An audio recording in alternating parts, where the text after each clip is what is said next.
Serials of all descriptions. You not find Simmer better in all down. London. Let's not have the police involved. I was hoping you'd show up. Who's spreading lies? He's in the way too. We shall meet again.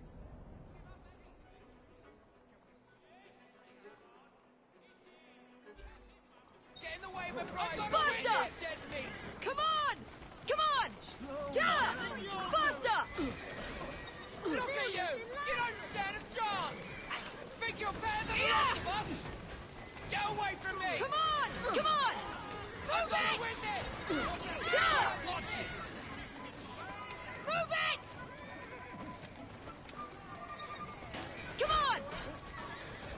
Faster! You'll be my sorry! way! Move it! Come on! Faster! Set your eyes on this! Come on!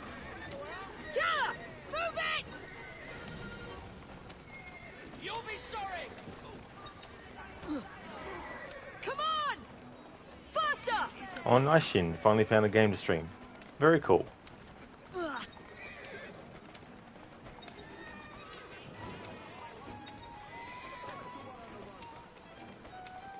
Oh, Maneater. That's that shark game, isn't it? Yeah, that one looked interesting. Come on! Yeah! Come on!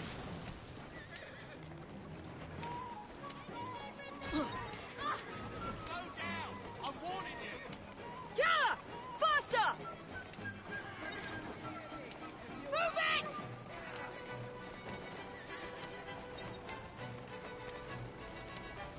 Oh, yeah. Yeah, that game looked fun. I saw a little bit of it. Come on! Yeah!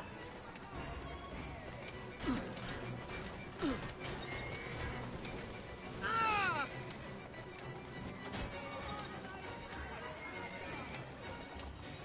Come on! Move it! Faster!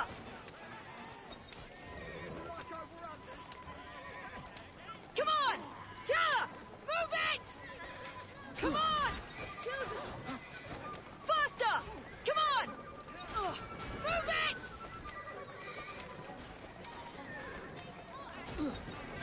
Come on! Yeah! Come on! Sorry, Brasidas. Try to be mindful next time. Move it! Yeah!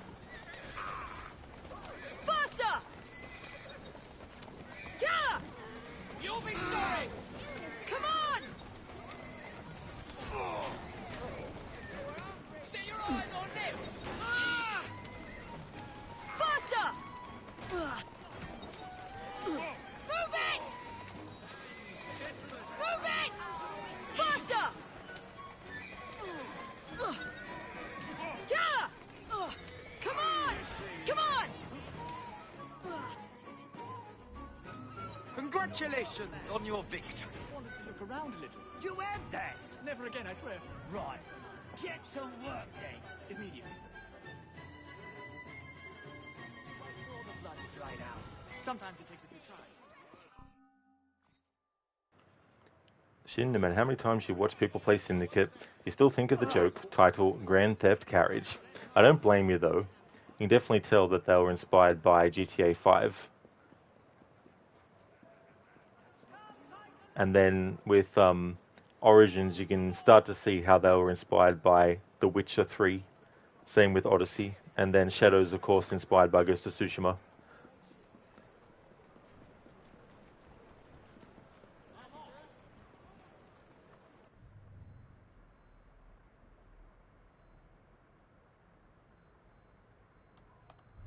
That's it, girl.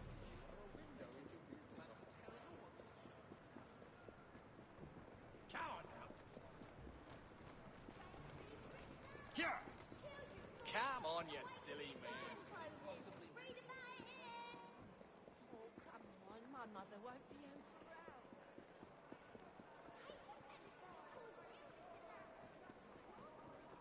It's funny, that NPC dialogue. It's like, well, what if your mother has a change of plans at the last minute and returns home early?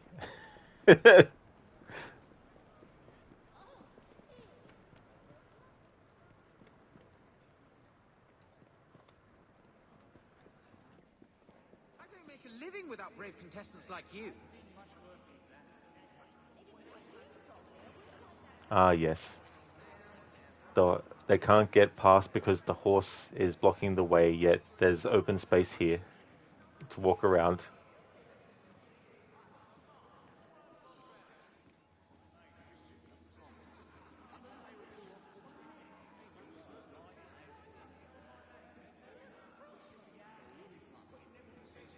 The horse is like, do you mind?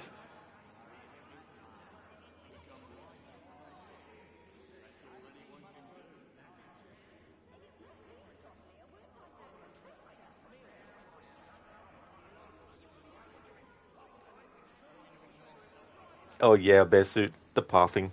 It's like, I wonder how many hours it would take for the game to realize, oh shit, we can't get past this way, let's go around the object.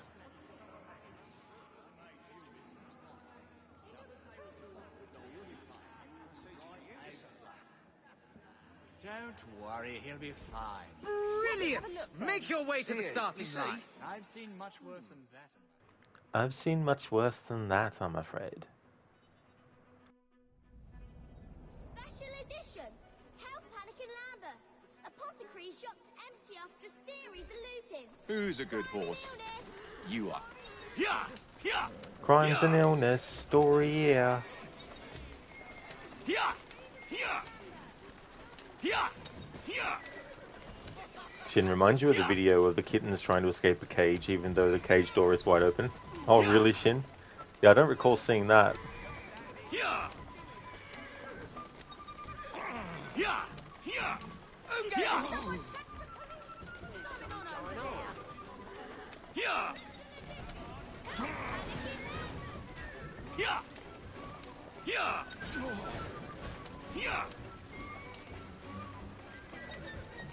Yeah! Yeah!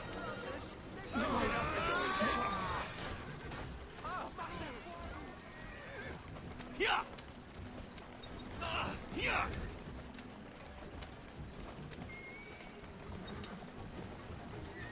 Yeah! Yeah! Yeah! Yeah! Yeah! Yeah!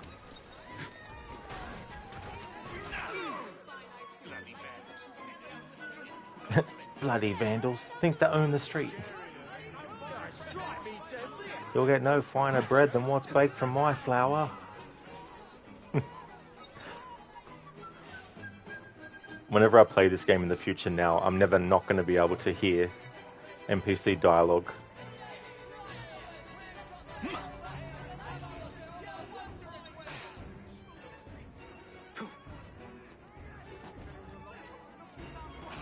That glitch happened before. Yeah! Yeah! Shin, so we got some teaser info from Assassin's Creed Hexa. It got delayed, it got cancelled. Yeah! Yeah!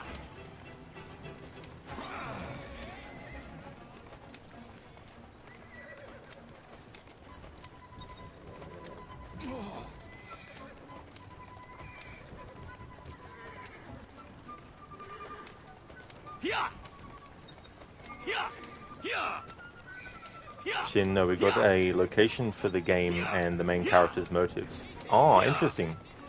Yeah, I feel like it's a very interesting kind of time period, and to give a little bit of a horror game aesthetic, they can play into that aspect as well with that.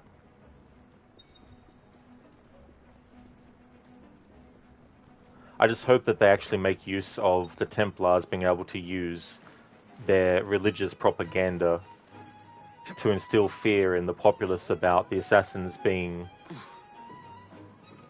dangerous because they're, you know, into witchcraft and everything.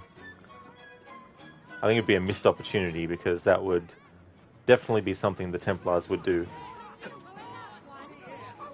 Because even though the Templars at a certain point became believers and they found out, of course, that humans were actually created by a different race of beings and that it wasn't a god that did it, they changed their internal beliefs to reflect that, but outwardly they still adhered to religious dogma. Because of course they would, you know, it's a way to continue to control the populace.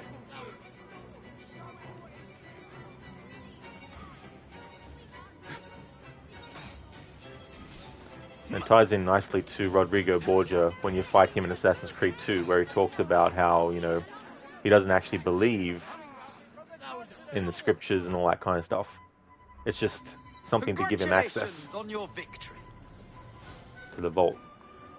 Okay, so we unlocked the world's greatest something something. It went by too fast for me to read it. Because I wasn't actually concentrating on what the text said straight away. But in any case, we got another weapon, but I've already showcased it because it would be one of those, well, a belt, I think it was. No, it was a weapon, that's right.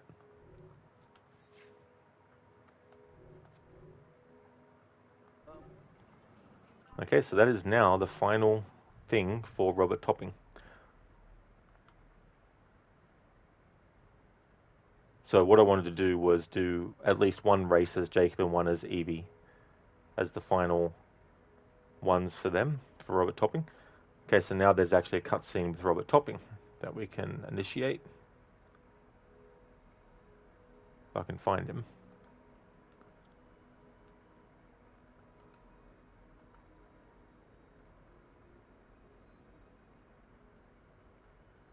Ah, yes, he's over in the Strand. Alright.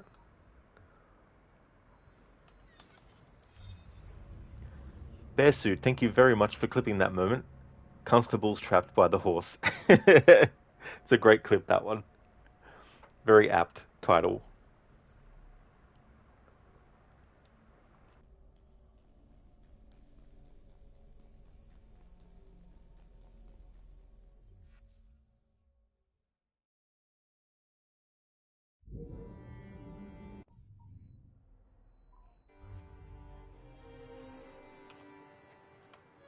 Because there were some other things I needed to do for the playthrough. I wanted to take a little bit of a break from dialogue to just focus on getting the Ned activities finished to get the cutscene with Ned, and then do the same with Robert Topping. And I want to collect some more beer bottles as Jacob, because there's a belt that you unlock by getting all the beer bottles, and only Jacob can access the belts. So I thought, since I've given Evie the pressed flowers to do specifically because they're related to her and Henry, I thought for Jacob, since only he gets to benefit from collecting all the beer bottles, that I'll collect all of them as him. I mean, I didn't collect all of them as him. I think I collected the first one as Evie, but still. Yeah, Bearsuit. It's like, damn, those constables trapped by a horse. Can't go around it.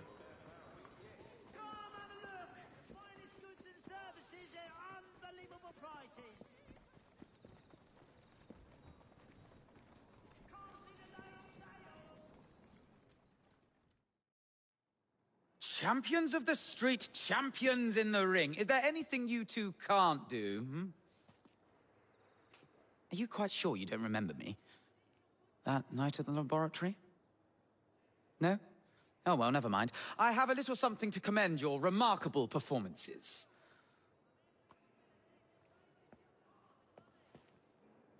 That night in the laboratory, Definitely not what you think.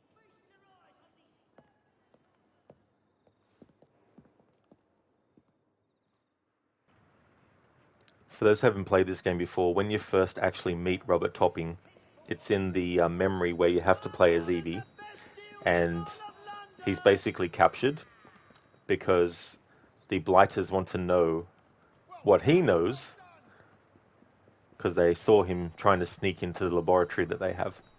And so you rescue him as Evie along the way to actually finding where the lab is.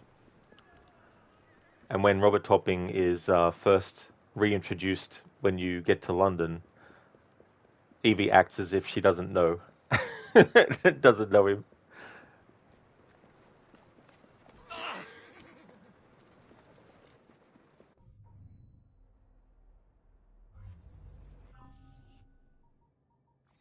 Okay, so crafting gear has popped up. So that would have been the Mars. Ah, yes. Okay. Alright, so I haven't actually covered this weapon yet. So we'll craft that and equip it temporarily. and then go into the inventory screen, firearms, the Mars. There we go. Okay, so sleek and striking, the Mars has the clean silhouette of a spy-worthy pistol. Nice. It's very reminiscent of the pistol logo for James Bond.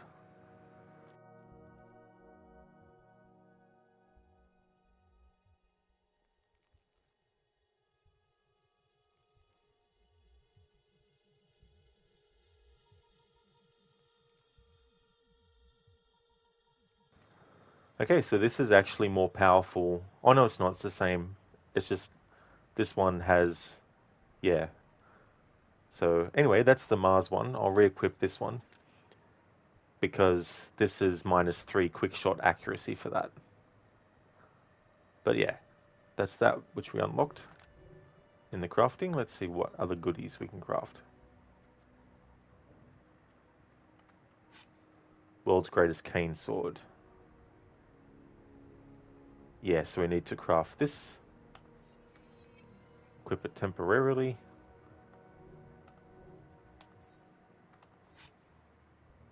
World's greatest cane sword. Did you know there are 23 species of vulture and not one of them has rubies for eyes? Oh my god, Sean. I can't believe that. Like, now it makes me question everything I've ever known. Damn.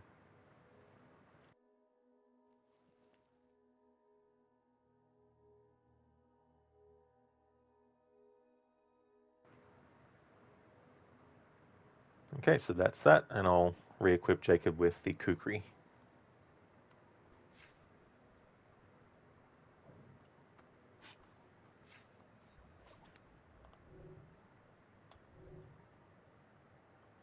Afro, there's a quote about this weapon in real life when they were testing this weapon. Those that fired it never wished to do so again. About the Mars, that is. Oh, really? Sorry, I don't get the joke.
Count on me, Jack.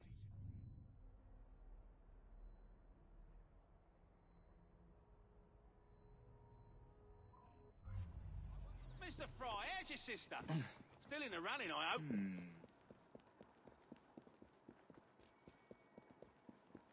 Mr. Fry, good to see you again.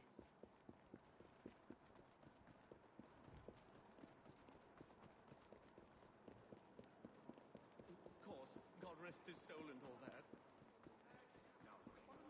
He most certainly did. Right here behind my name. He bit me on the leg. He certainly did.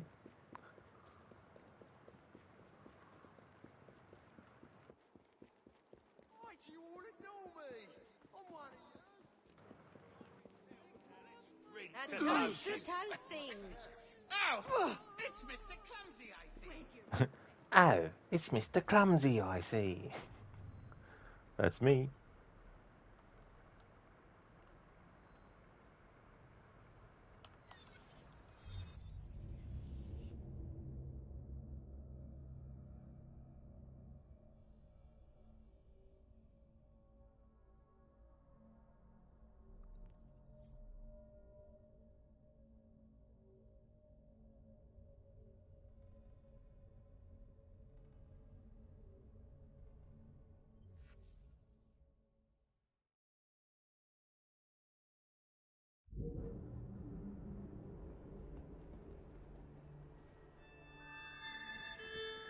Come and buy. Best in the market. Here I over here. Afro is an awful weapon, doesn't have a traditional pistol recoil action you see. Its action is like an artillery piece. The round chambers from the back of the gun, which made it very top heavy. And it also has a hammer that cocks back when you fire, which would dig into people's hand during the recoil, which was amazingly painful. Oh, okay. I get you now, yeah. Yeah, I didn't know the history of that weapon type. But that definitely makes sense. Spare a penny. Just one small penny. Never mind. Everyone with any They do seem to me new. He ain't no murderer. Leg. This one. Why, you can hardly tell. That's real, mate. Here it is, sir. The latest edition.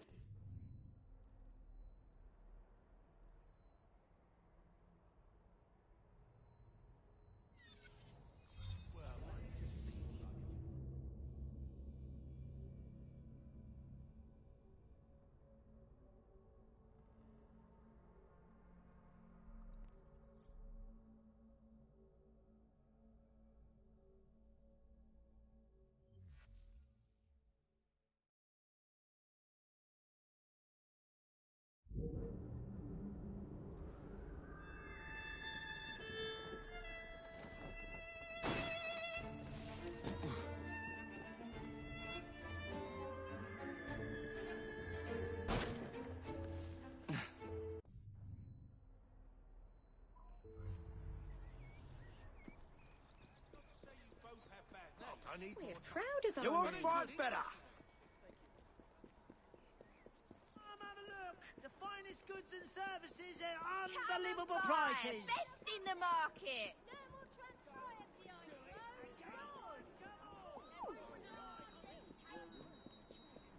Deep discounts on all essential goods and services. Back again, Jacob.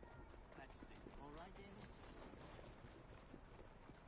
Some businesses still do a similar thing today, but when you think about people that were trying to sell stuff where they would set up in the street and for however many hours their job would be to stand there and yell out, you know, and say, hey, you know, we got this, we got that. It's those cheap cigars you smoke. Oh, please, sir. Please, please. I can drink to that. Oh, I think Frank's having difficulty keeping up. What the hell? Onward.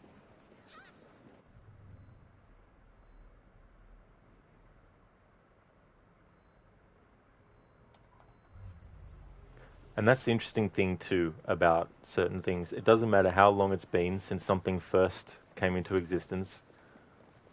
A lot of the time, the very basics of that early version is still embedded in the most advanced version.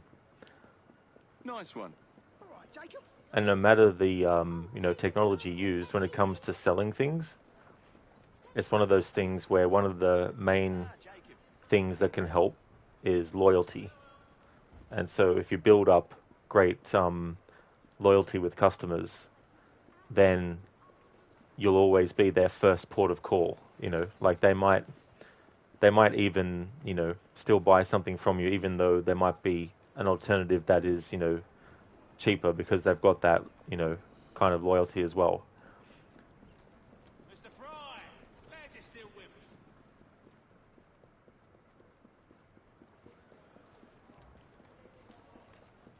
Obviously, the tactics and techniques they've been able to employ for marketing and all that kind of stuff has I found ya. How are you today? My turn to hide. has increased, and the scope of reach has gotten much bigger, of course. Trouble, tragedy. What's that then? Lucky I'm trying to keep out of trouble. I just had that NPC there where he's like, I mean, I've been on my feet for hours.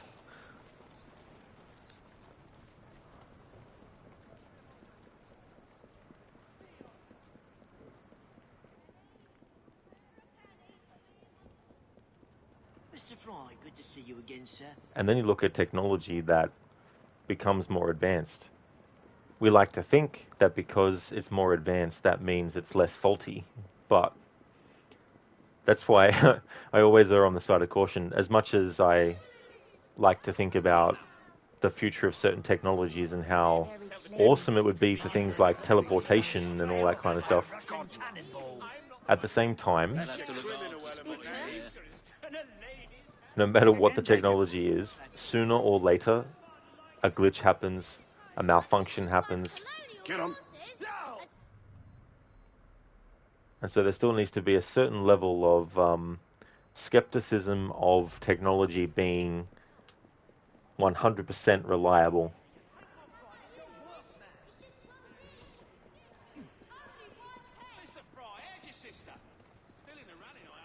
I mean, when you go on like a plane, you're putting your trust in the pilot that they know what they're doing and that the pilot is going to be doing their best to ensure that what they've learned as a pilot is being employed.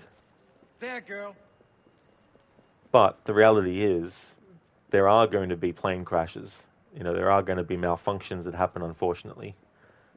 They're just something that won't ever be 100% solved. And so you apply that thinking to self-driving cars, for example. I mean, yeah, it'd be great to just kick back, relax, set the destination, and then the car drives you there. But that doesn't mean that there's no probability or possibility of a malfunction happening. So if you're not actually paying attention, even if you do have the ability to manually overtake the controls, you might be relaxing because you've completely and utterly put your trust that you're going to get to your destination automatically without having to worry about things. But in that split second, could make a huge difference.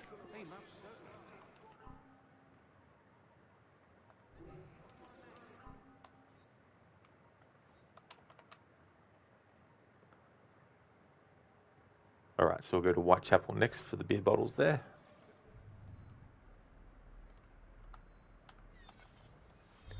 For speaking of change, 2020s is halfway over and things really haven't changed to feel like.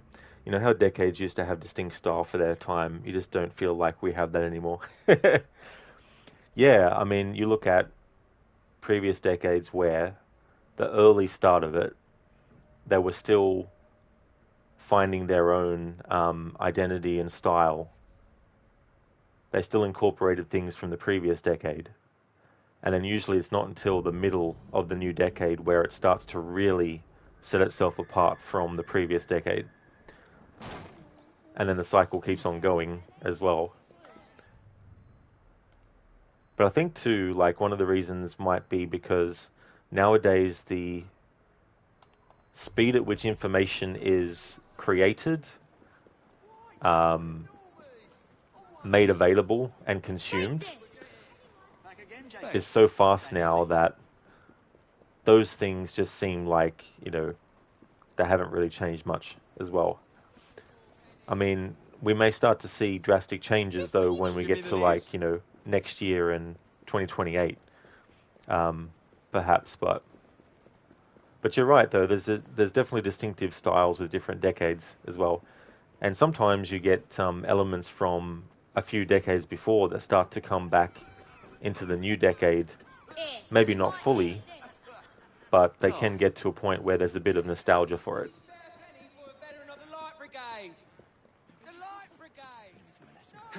Afro, well, 6 years of the golden year for change, 1976, 1986, 1996 were great years, here's hoping.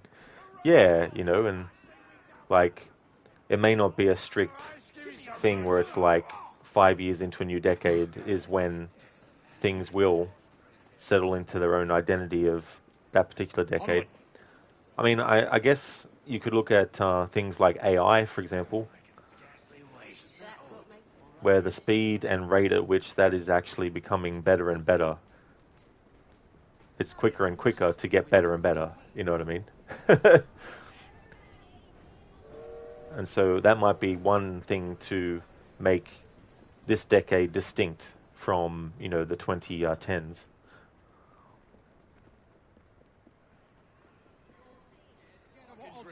How dare you?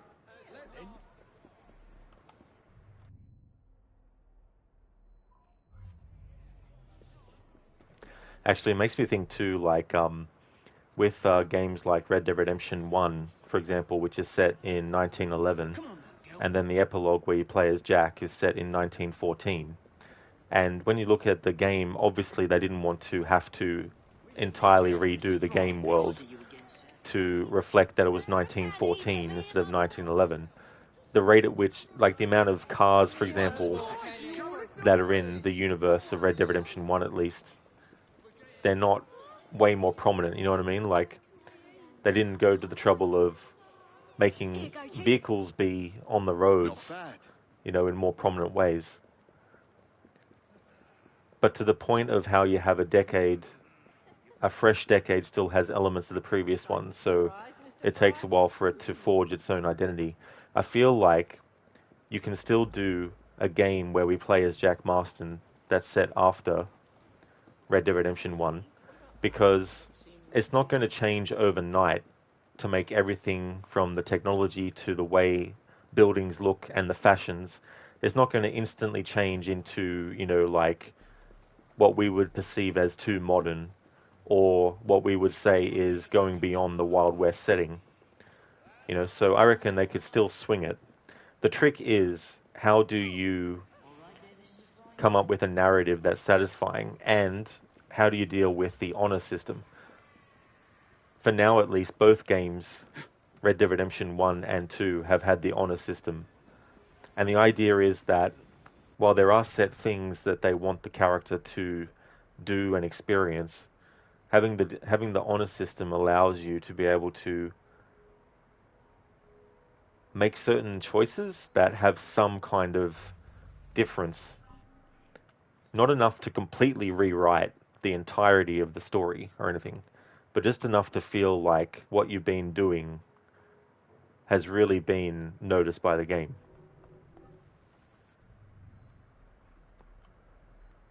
And so if you were to set the game in like 1916, for example, I doubt there would be so massive a change from 1914 that it would look completely un-Western-like. You know what I mean? But having said that, though, it does kind of limit you, because you can't really tell a story that spans years and years and years in that way. Because then you start to get to like 1920s, 1925 and all that, in which you would start to see a massive change in the fashions, the technology, and how things looked. You know, so, I mean, there's those elements, but it might be a bit restrictive storytelling-wise. And as much as I do like the idea of having another Red Dead Redemption set even earlier than Red Dead 2 to actually show John Marston and Arthur joining the gang and the early years of the gang and all the other members, and seeing Hosea younger, like all that stuff, that would be amazing. And I wouldn't be against it if that's what they went with. But I still feel in a way that's a little bit limiting, at least for like a main story thing. Like, I think that it would be interesting to look at characters that have a certain endpoint that they reach, but can still actually be involving the honor system. So Landon Ricketts, for example, and Rainsfall. I think those two characters have such a presence in both of the games that they appear in, that I feel like those two characters, to have a game where we switch between those two characters, would be really, really good. And it would allow the storytelling to expand a bit, because we know that they live very long lives. So there's a lot of room there. Whereas with Arthur and John Marston, we know that they don't live until a very old age. You know what I mean? But again, that's just one possibility too. Like, there's a lot of people that would love a Sadie game as well. So I think that's the difficult thing with Red Dead Redemption 3. If we ever get it, we may get another Red Dead game. They might decide to reboot and call it Red Dead something else. It wouldn't be the first time. Obviously, Red Dead Revolver. Is there any game in the series that has Revolver in the title? Mr. Fry! Jacob? Glad you're still with us.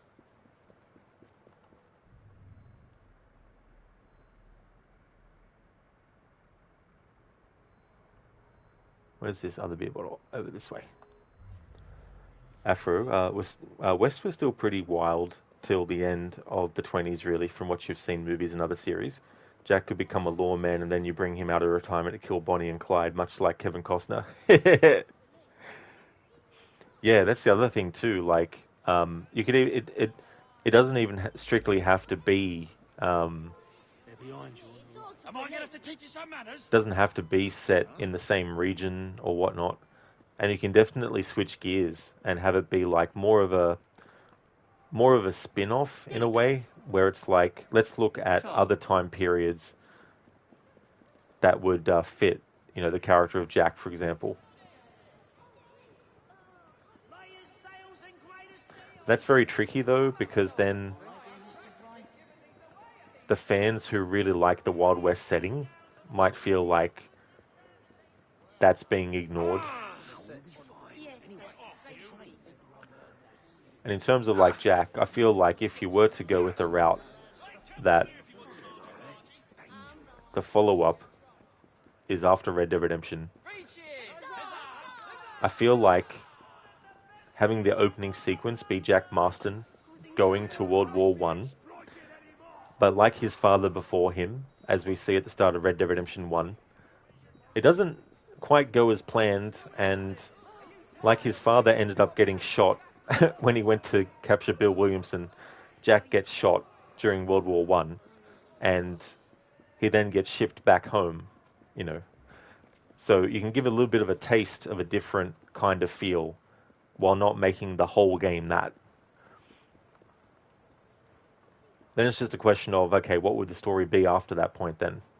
I guess one thing you could do is bring back Sadie and Charles and have them return, because undoubtedly they would eventually hear of John Marston's death. And I can't imagine they'd be like, oh, John Marston died. So anyway, I'm sure that they would want to pay their respects.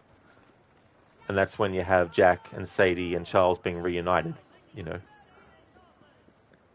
And then maybe because Sadie and Charles would be more open to talking about Arthur, maybe you could have some really cool moments where Jack is talking to Sadie and Charles about Arthur, you know, because there'd be a lot of stuff that Jack wouldn't know, that his parents would have wanted to keep from him, even though he did see a lot, obviously, but there'd be definitely a lot of potential for that kind of story as well. And I completely went past the beer bottle. Whoops.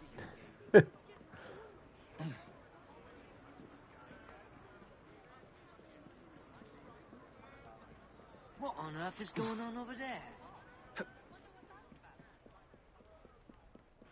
After every day you wish you were like a billionaire so you could buy up companies and force your ideas into games. You have so many ideas like that.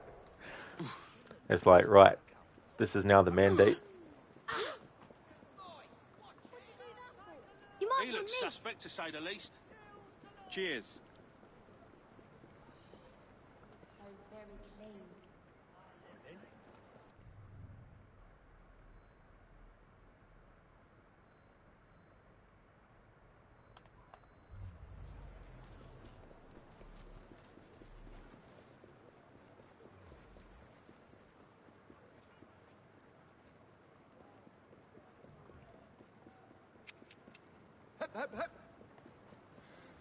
And there's also, like, you know, missed opportunities with things in series as well. Like, for me, there's a lot in Assassin's Creed that it's a shame we never got and we never will. Like a full Adewale game, for example. I think that would have been great. We never got a direct sequel to Origins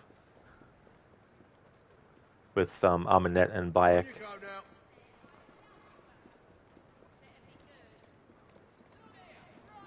Also, there's a big missed opportunity with Xiao Jun as a character to have a bigger game.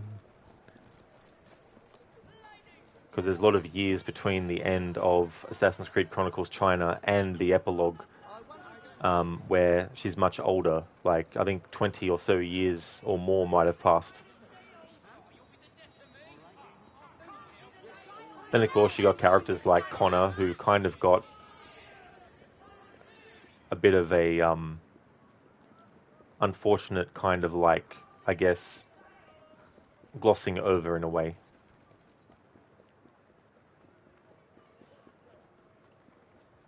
And, I mean, as much as I'm not a fan of Shay Cormac, I think that there's also missed opportunity to have some kind of, like...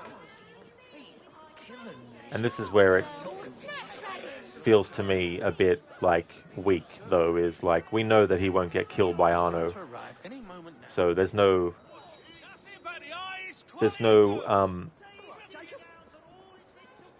kind of, like, surprise element with that. You know what I mean? Because he gets to live to an old age, unfortunately, but Adewale gets to get killed. Shay gets to die peacefully of old age, natural causes. What a pleasant surprise.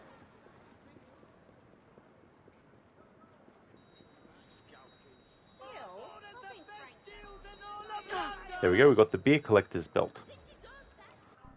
So that's something that only Jacob can get, because only he can get belts. And that's the secret item. Beer collector belt. A much nicer garment than the beer belly belt. Nobody wants that one.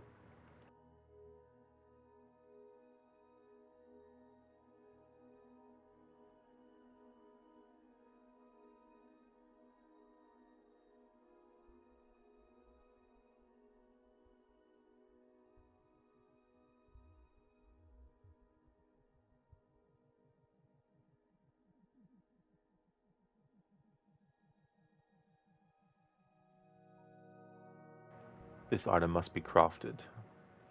Alright, so this one is a schematic related one. Alright, that's fair enough.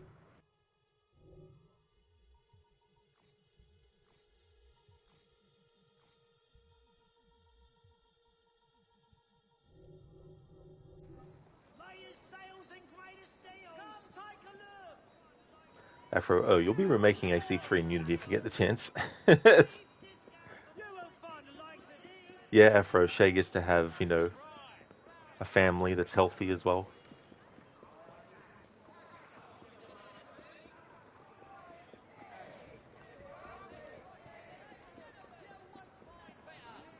Another missed opportunity for me too is a game where we play as Aveline again.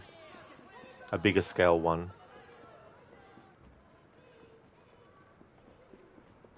Yusuf from Assassin's Creed Revelations. That's another character would have been cool to have a game as. Especially one set with the timing so that the end cutscene is him hearing that Ezio has arrived. Graphically it would look very different, of course, but story-wise it'd be really cool to play that Yusuf game and then play Revelations. So we see Yusuf hearing about Ezio arriving, and then we actually arrive as Ezio. Lone, you managed to get to level 28 with your stream streak, but you return with work on Wednesday, so you won't be able to stay up and catch your streams as much. Good night, everyone. Lone, that is definitely understandable. It's totally fair too, as well, if that happens, and just thank you so much for even watching one stream. You know, that's really appreciated. Even people just seeing one stream, you know. Because I understand, you know, not everyone can get to every stream, and it's definitely understandable.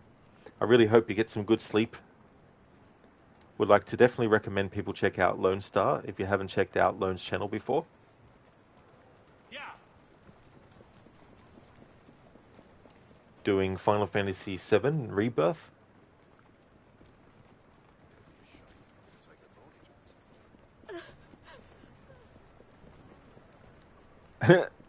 Hey, Oliver. It's like, hi, Rod. Bye, Rod. You got to go to another busy day at work?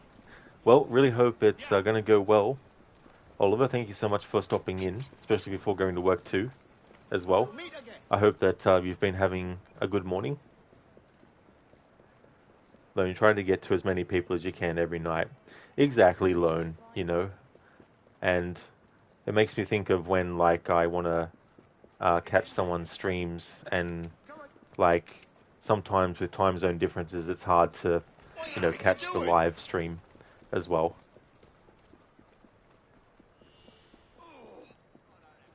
And that's no trouble at all for the shout out either, dude.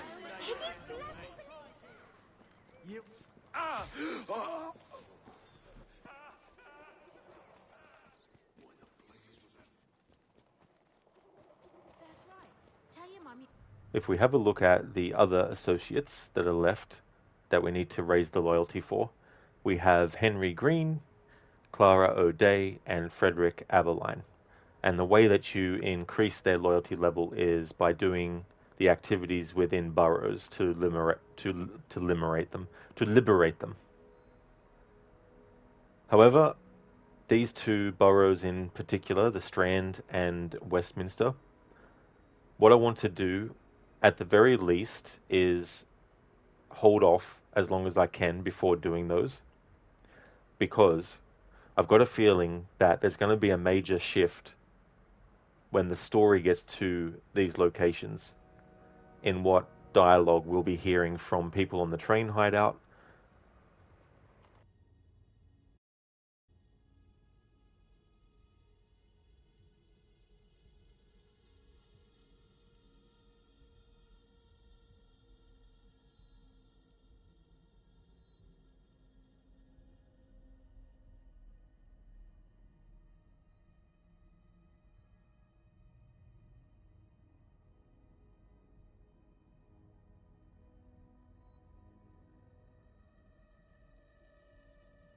Sorry, got a frog in my throat.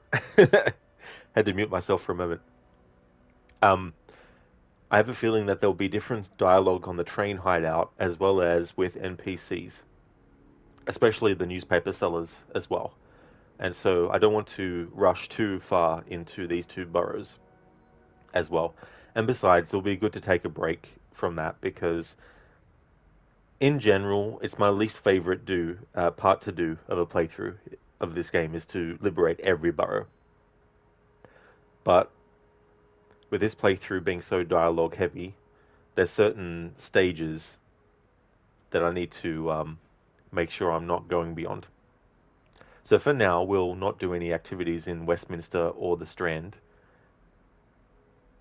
The next main story mission is still in the City of London area. However, I still need to do some dialogue checking and stuff. So it's good to take a break from that for a little bit by doing other things that I need to do for this playthrough.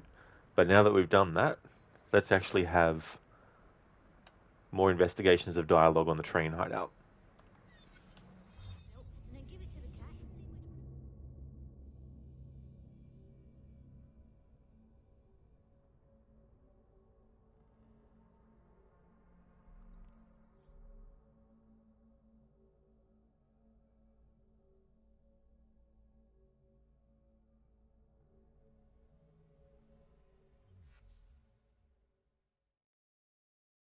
A letter? For me?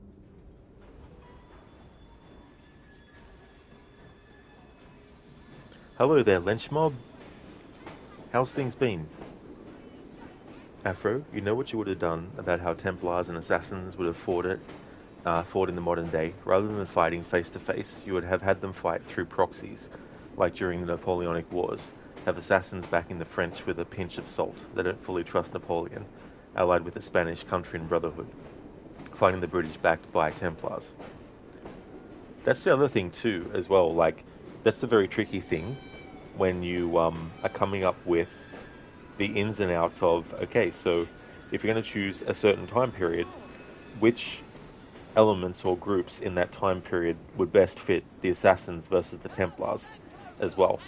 And using that kind of approach would definitely be very interesting as well.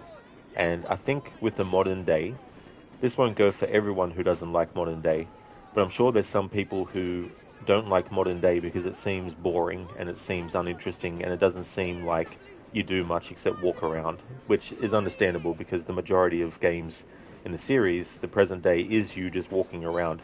But Assassin's Creed 3 broke away from that because when Desmond actually goes on missions, it feels like he's going on a mission.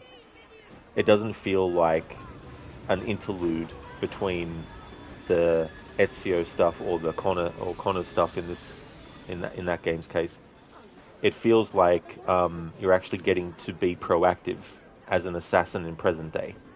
So I've always felt that if they lent more into that and made the present day feel less like an intrusion upon the gameplay of the past for people who really, really get invested in that, make it something that has its own driving narrative, and have it be that you don't just have a character who goes to a location, walks around, and then call it a day.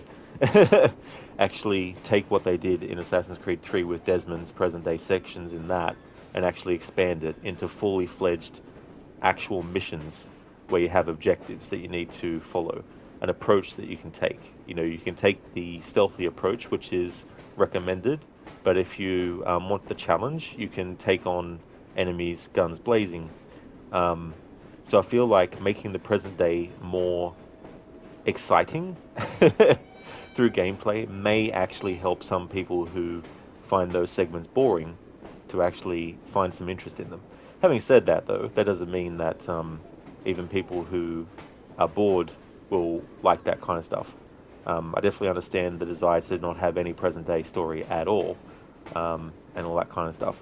As for me, like, I think that there should be some semblance of present day story there, but there also has to be a level of quality control too, you know. Like, what they're doing with Shadows just seems so backwards for what they could have actually been doing, you know, so. Hey there, Spectrum. Doing well today, thank you. Been going good. How about yourself? Afro for him. Wonder when he's going to read it. Eventually. I mean, I'm pretty sure you can do that sequence as soon as you unlock it, but I've always felt that story-wise, it feels better to actually wait until that point, because it feels more like Jacob has actually systematically spent the time it would take to actually liberate all the boroughs of London, and so it makes the fact that Roth wants to team up with Jacob to overthrow Starrick, because he sees in Jacob a potential ally that can actually get him, that can help him. Obviously, we find out that he's willing to do anything, whereas Jacob has a line that he's not going to cross. But I've always felt that after that final memory, where Jacob kills Roth, the fact that he's so kind of like dejected when Evie speaks to him on the train, and then that's when they really, really have their whole, you know, spat and going separate ways.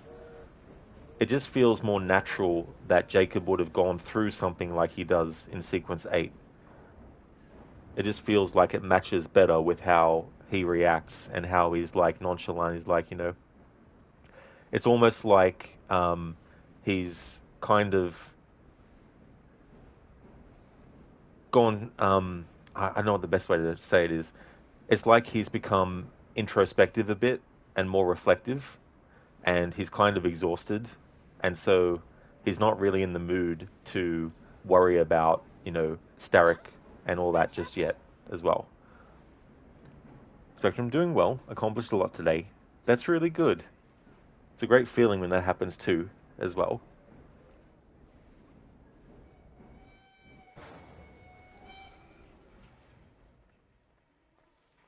We need to do something about your outfit.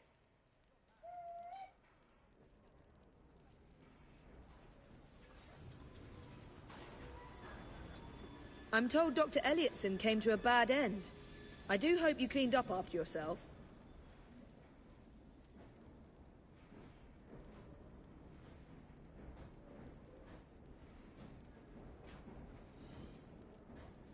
You weren't a bad brother growing up, all in all. Okay, so no new Evie dialogue, but need to have a look at these souvenirs as well.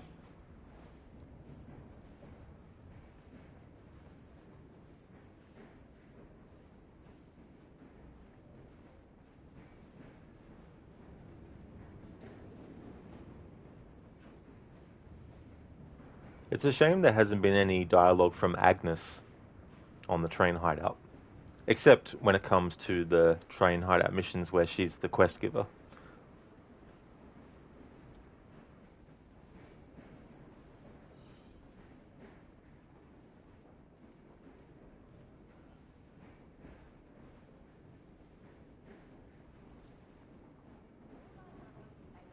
Grand day, isn't it, my lord?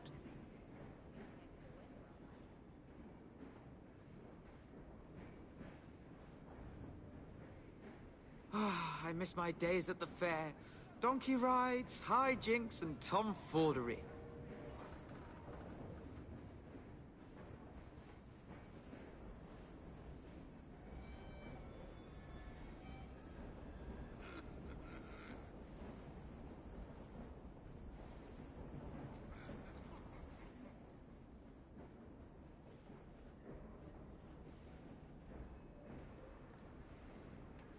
Lynch Mob could be better or could be worse, just trying to get over the fact that you got tricked playing Arc Raiders by a random player who killed you for no reason when you were both extracting from the map.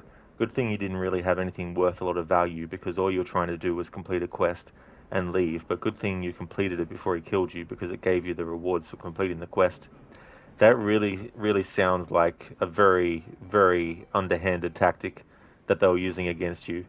They were hoping that they would be able to get a lot of things off of you, by doing that. But that's good that you're able to complete it and still get the rewards for completing the quest too. It's good at least that it didn't interfere to that extent.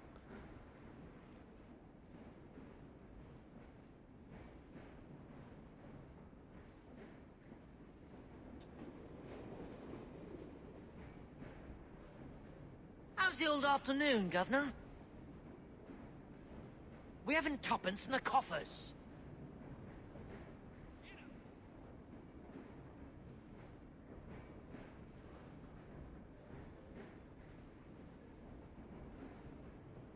Stay clear of the Rozzers. Went to some smart shops today, I did. Bought myself a proper frock. Proper frock? What's this game coming to? We fighting for a better future, aren't we? We got to dress smart. Well, you won't catch me in a proper frock.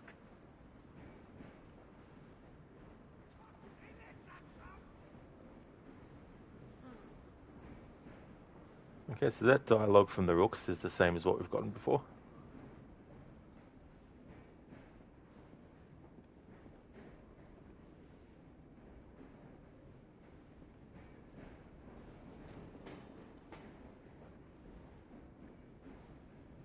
Back already?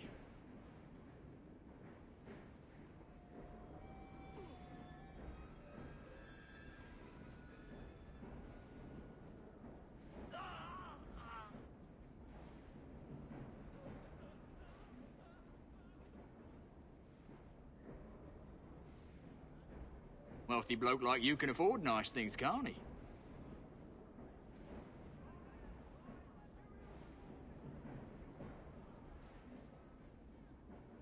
I hear you collected Bob from another bender. Drunk as Polony, I'd wager.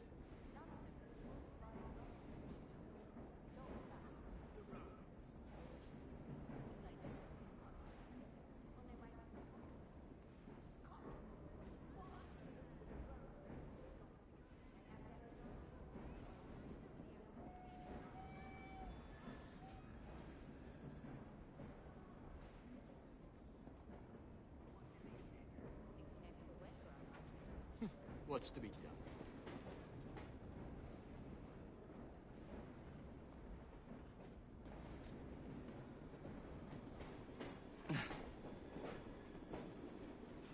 Okay, so I want to reset the characters that are on the train.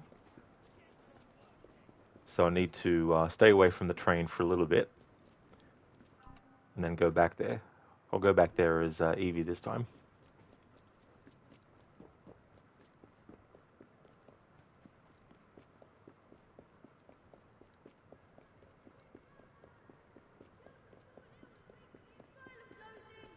Whenever I've been hearing newspaper seller dialogue in this stream, I've been taking notes on what they're actually saying, and it still seems like there hasn't been any change yet in what the newspaper sellers are saying about things related to the soothing syrup.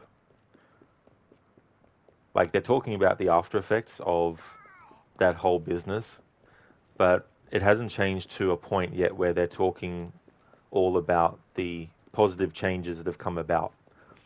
They do mention some of that with Florence Nightingale, of course, as well. But I've got a feeling that that kind of dialogue won't advance to a different stage. It may get overridden when we get to a different part of the story. But then again, it could also be related to the borough and also the wider state of London and how many boroughs have actually liberated as well. Because there's some dialogue between Nigel and a rook named Reg, where Reg talks about how ever since London has been basically getting better, his wife has wanted to, do more things out and about in London with him. And I feel like that only changed because of the fact that we've almost liberated every borough in London.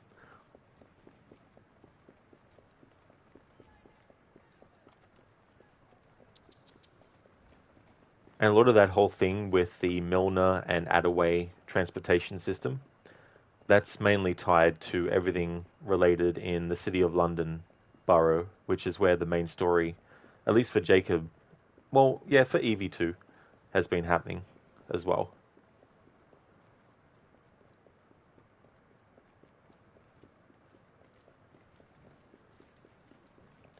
Something I need to double check though is I need to go to the Strand and to Westminster and listen out for any different NPC and newspaper seller dialogue, because there may actually be some early kind of like foreshadowing through that dialogue of what's going to happen in the story later in that borough. Especially when it comes to things like politics and Disraeli and all that.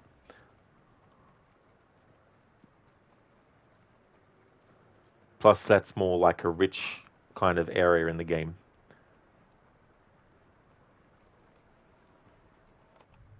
Okay, that should be enough time spent away from the train. Let's fast travel back there as Evie and do some dialogue checks.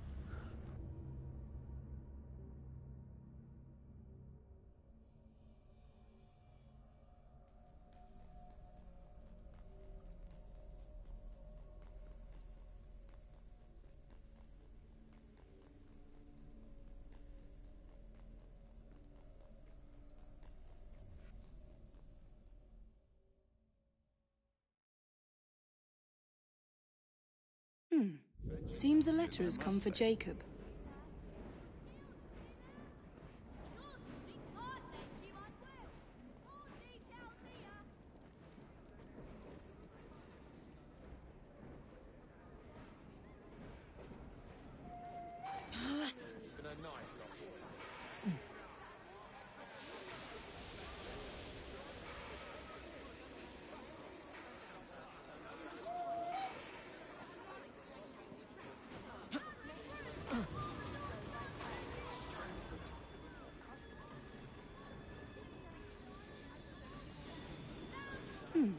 Seems a letter has come for Jacob.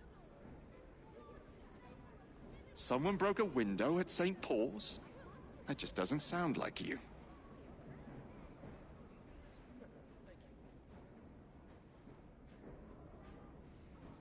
What is it, Evie?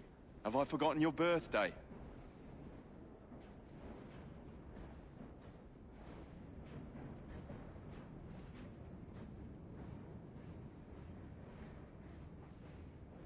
Now that I've gotten rid of that Elliotson fellow, I wonder who makes the medicine. Oh well.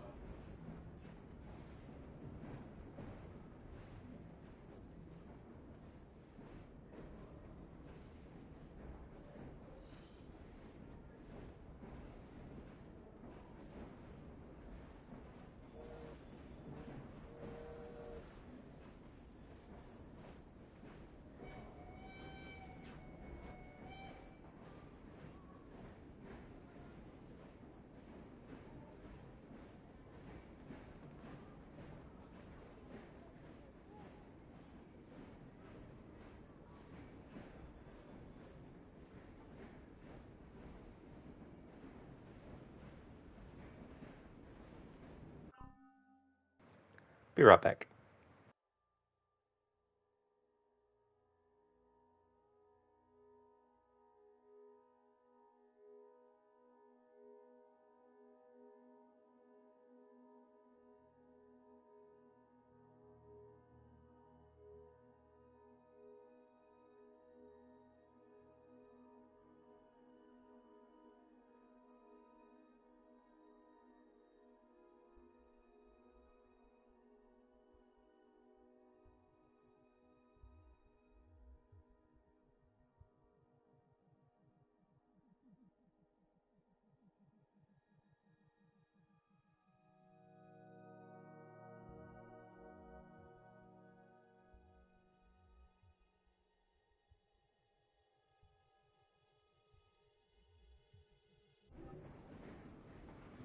Alright, I'm back.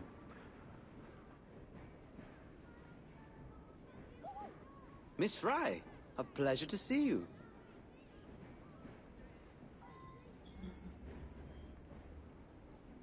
Dressed up to go out on the town?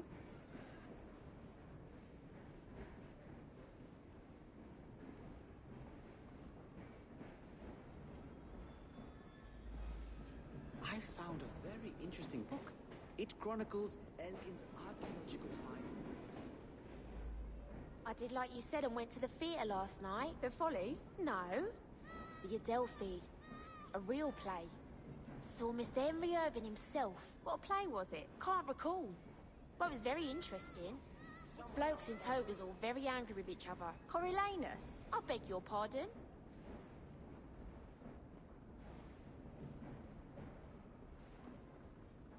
Hello, Evie. Good afternoon. So I said, "Hook it. You can't doss here." Cheek of the bloke.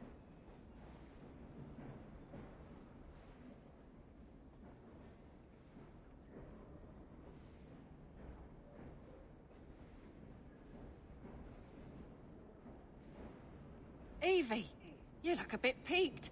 It's not to do with that Thorn woman, is it? Not that one that we just heard from this rook, but the one before. I hadn't heard it before, but I could not make out any of the words. So I just made note of it, but I don't know exactly what the rook had said.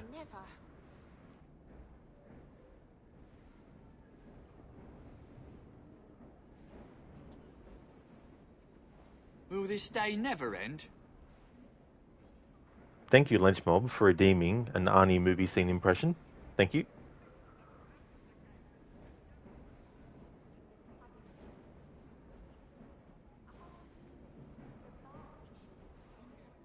Oh, you've got a few bob now, don't you?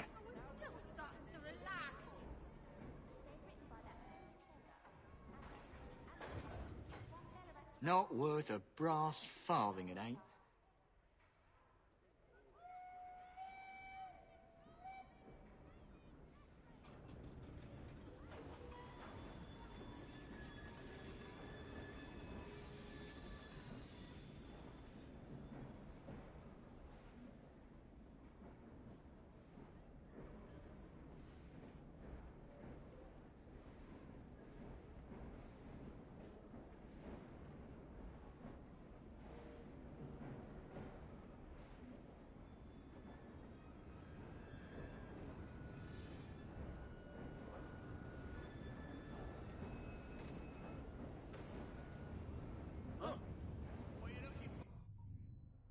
Okay, so I've got one. Wait a minute here. You're telling me that this thing can imitate anything it touches? Anything it samples by physical contact. Get real. Like it could disguise itself as a pack of cigarettes? No. Only an object of equal size. Then why doesn't it become a bomb or a machine gun or something to get me? The T-1000 can form complex machines. Guns and explosives have chemicals in them. Moving parts. It doesn't work that way. Sorry, I fucked that up. Wait a minute here. You're telling me that this thing can imitate anything it touches? Anything it samples by physical contact. Get real. Like it could disguise itself as a pack of cigarettes? No. Only an object of equal size. Then why doesn't it become a bomb or a machine gun or something to get me? The T-1000 can form complex machines. Guns and explosives have chemicals in them. Moving parts. It doesn't work that way. But it can form solid metal shapes. Like what? Knives and stabbing weapons.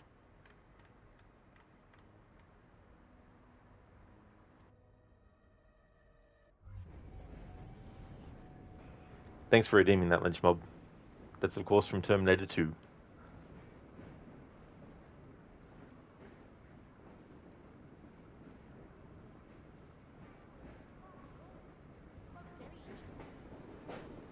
Toga's all very angry with each other. Coriolanus, I beg your pardon.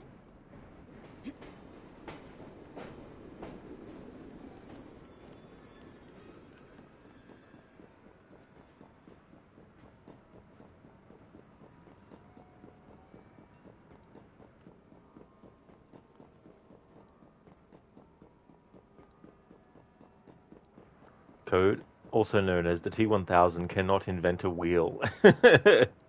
Definitely can't, no. That is true. Can't just, create helicopter blades out of its head or anything like that either. Like Inspector Gadget.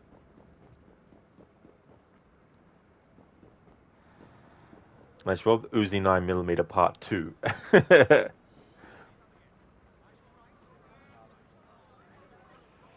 Hello, love, welcome on in. Hope things are going well.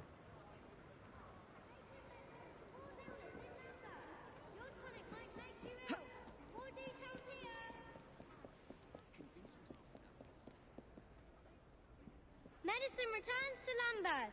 New guards placed on apothecaries.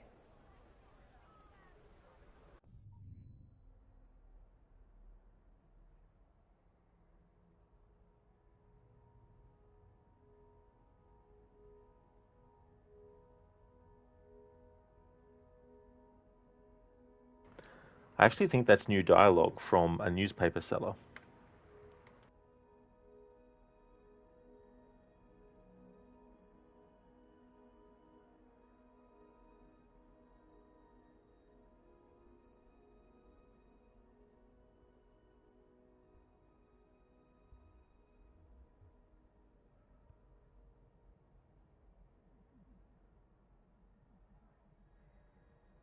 And no, it isn't new. Okay.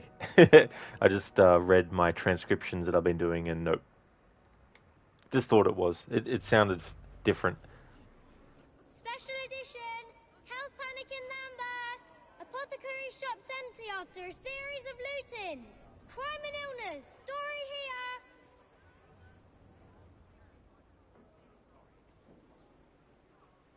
Patent medicines cause illness in Lambeth.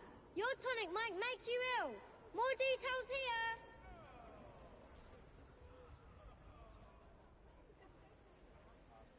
Special edition. Health panic in Lambeth. Apothecary shops empty after a series of lootings. Crime and illness. Story here.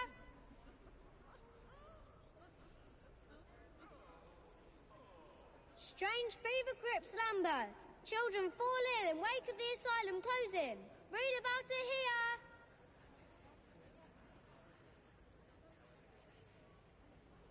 Patent medicines cause illness in Lambeth. Your tonic might make you ill. More details here.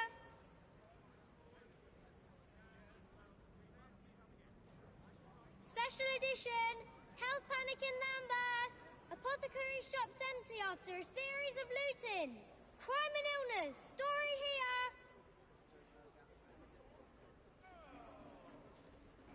Ferry business closes its doors. Final voyage, a ghost passage, with no passengers on board.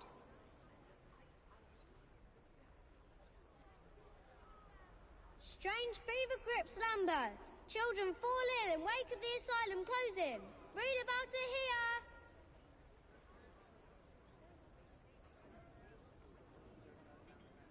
Special edition. Health panic in Lambeth. Apothecary shop's empty after a series of loot-ins. Crime and illness. Story here. War in Japan. New emperor proclaims full restoration of imperial power. Abolishes feudalism. Sets course for modernization. Local warlords vow to fight imperial army.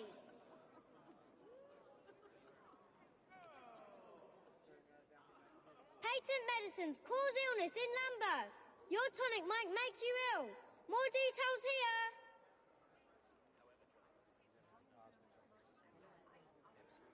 Strange fever grips Lambeth. Children fall ill in wake of the asylum closing. Read about it here.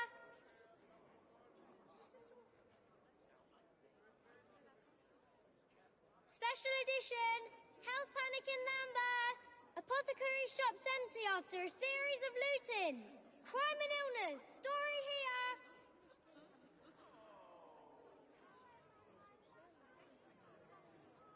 Strange fever grips Lambeth. Children fall ill in wake of the asylum closing. Read about it here.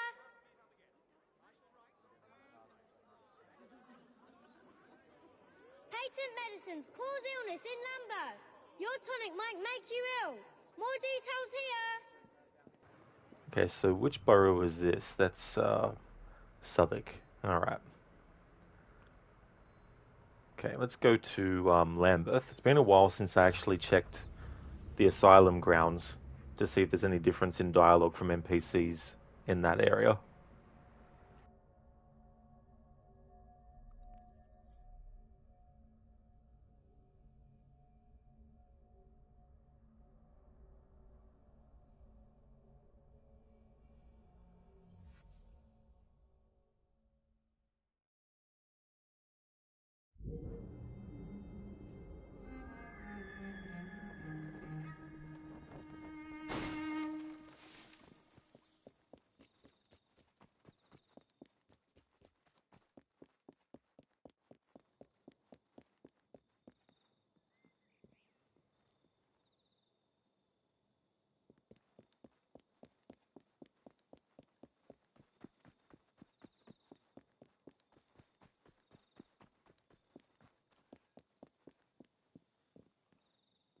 Yes, Doctor. Have I forgotten anyone, There's the patient in bed too. Yes, what of him? We've been unable to get him to take his lithium salts for 2 days. Tie him down and force him. Get that ape of an orderly to help. As you wish, Doctor. Yes, I think that's just about it.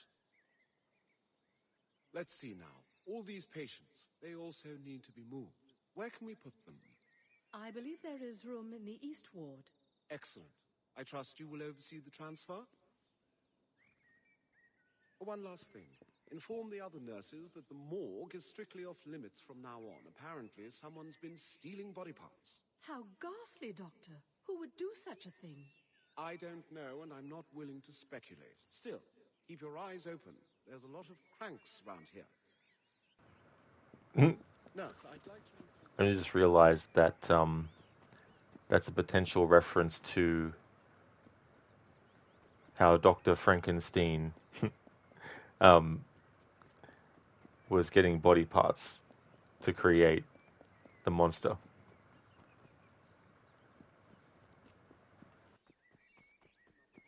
I assure you, everything will be just fine. Yours are the only patients with complaints. Do you know why? Because the older nurses know their place and don't complicate caring for their patients with needless questions. Yes, Doctor. Good. Now, what else have we got? One last thing. Inform the other nurses that the Okay, so that dialogue we've definitely heard before.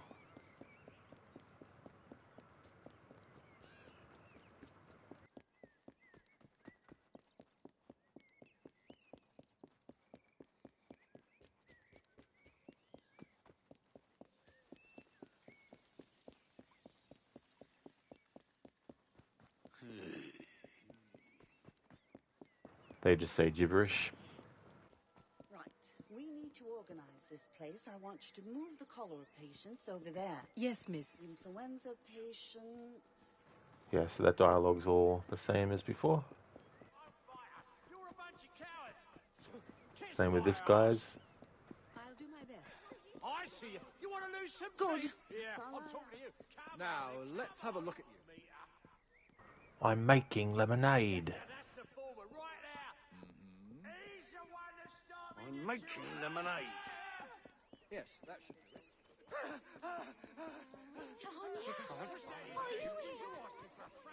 it. Okay, so all that dialogue is the same as well.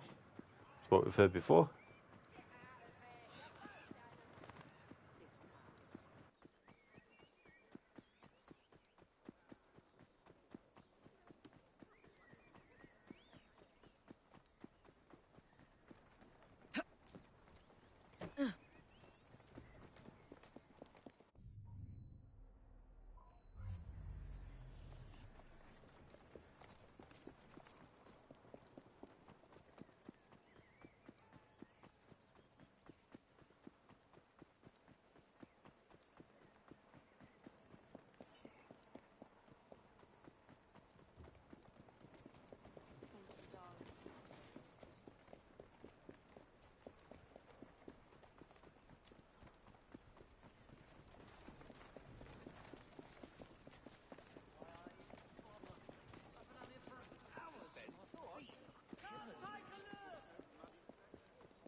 Can't do it without.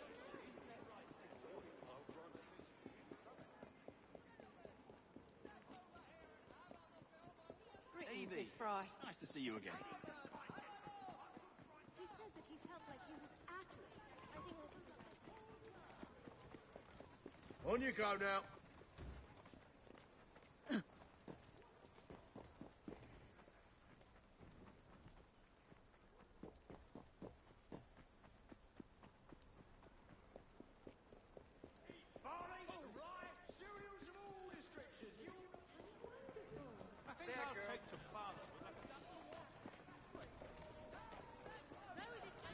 Lilies for pride. Let your sweetheart know you're fascinated by them.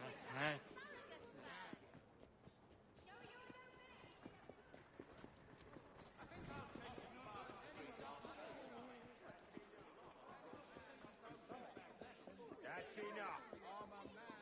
Blockheads around here have big ears.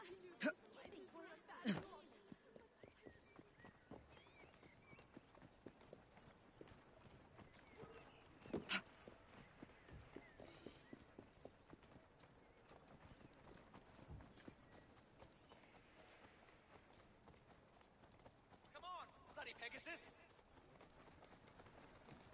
What's a good word, Fry? Not dead yet, I hope.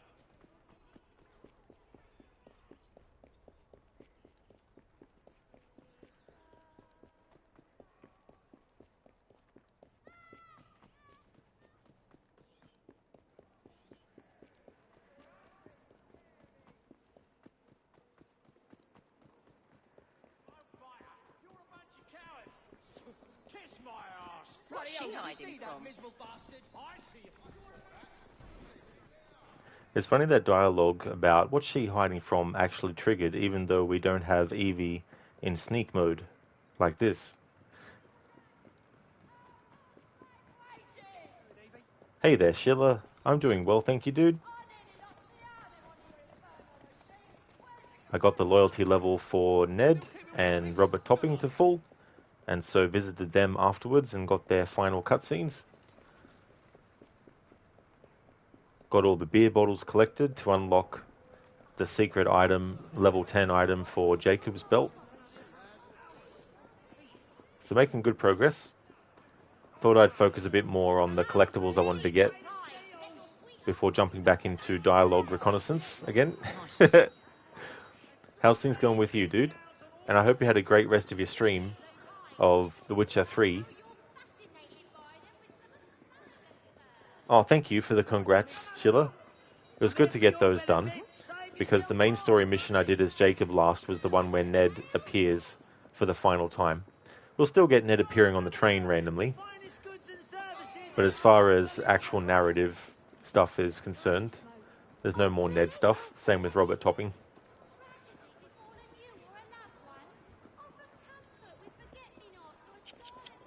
Onward. Get on. Show your knees for wine.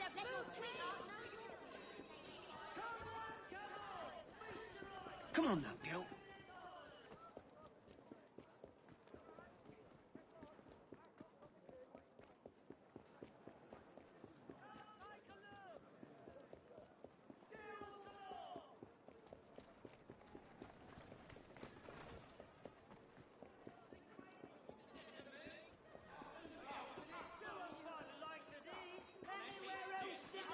Discounts on all essential goods and services. This one. Who's it now? Yes. And one. And two. Up, up, up. They're all large and tasty. Fresh whiting. 2 a penny. Here I am. Impossible. I butcher my beef fresh every day. Can't see the latest sales. Show your nobility with a bouquet of magnolias. Take this. Thank you.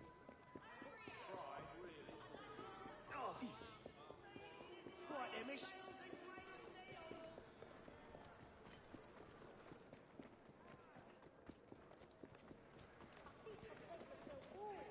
It's those cheap cigars you smoke. It's those cheap cigars you smoke. Oh, please.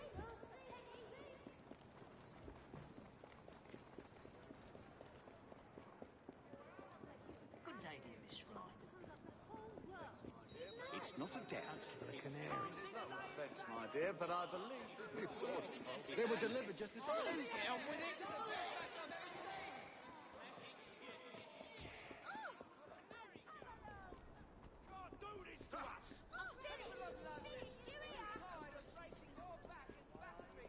Sheila, you're good. Just getting your day started. Witcher 3 went well. You met the Baron and got some more Gwent cards. You collected all notice boards in Velen and Novigrad, so you can side quest a lot now. Ciri can wait. I mean, exactly. The main quest is Gwent, and getting all the Gwent cards, and playing Gwent. The DLC is The Witcher 3 game itself. That's great progress. That's a good girl. There's definitely a lot of really interesting setting up of stuff in that part of the game. Glad to hear that you're going well. Hey there, Not Fry. How's your day going? But I let this be a blind luck. He's gonna get someone.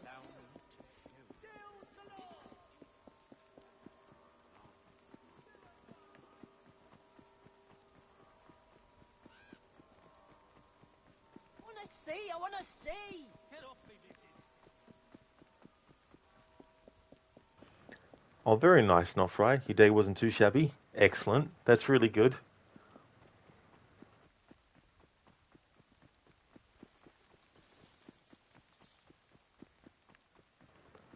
I accidentally sprayed Axe body spray into my mouth. I now talk with an Axe scent. Thank you, Dr. Darling, for redeeming that. That was good.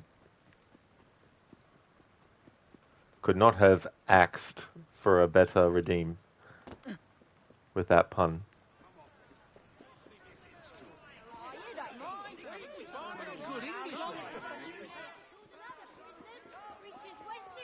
It shows a pretty sharp wit.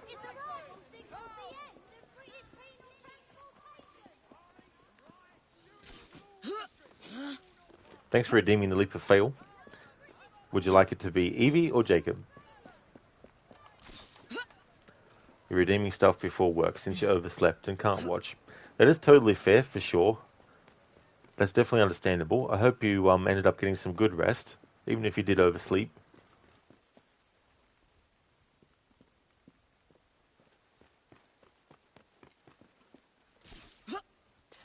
Dr. Alling, it would be tragic if Evie slipped and fell. Okay, so leap of fail for Evie it is.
Thanks for redeeming the leap of fail.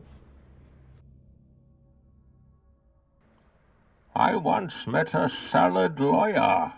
His major was coleslaw. Nice one, Schiller. Thank you for redeeming that as a Bane impression.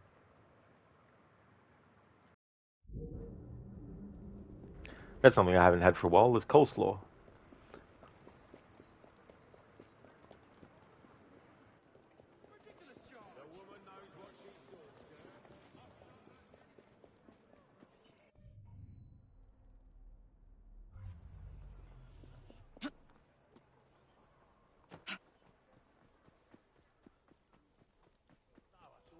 Where do you get this poppycock? From loose line or the pub? It's settled then. Consider it done. Of course, I'll declare killing lawful. Everything must go according to plan. Is real and unreal in our So, daily lives. your Could we master return to the is cave? an expert shot? His prowess may have been overstated. think we're in a cave. Press loves to embellish. I can't really hear the music that well. It's one of the tunes that you can hear in Black Flag, actually, being sung at the taverns.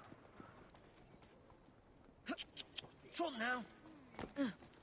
Still keeping well, miss. Good on ya.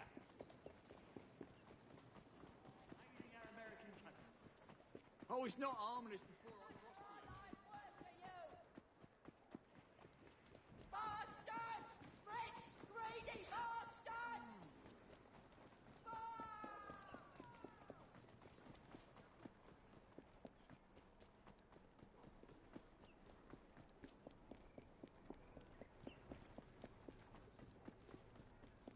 How's your brother? Florence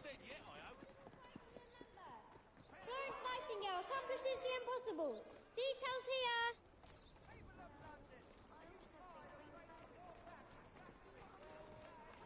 Park sign removed from the market. Volatile substance deemed too dangerous for public use.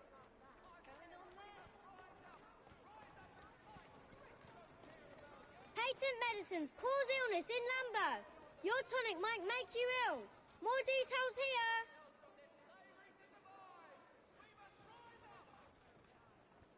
Strange fever grips Lambeth. Children fall ill in wake of the asylum closing. Read about it here. Onward, girl. Special edition. Health panic in Lambeth. Apothecary shops empty after a series of lootings.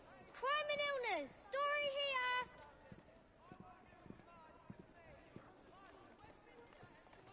Omnibus travel all the rage in London. More people ride the bus than ever before. What's all that then? Our correspondent speaks to a former employee way of the Milner Company. Alright, so that dialogue is the same from the newspaper sellers in Lambeth as well. So I've checked Southwark, Lambeth.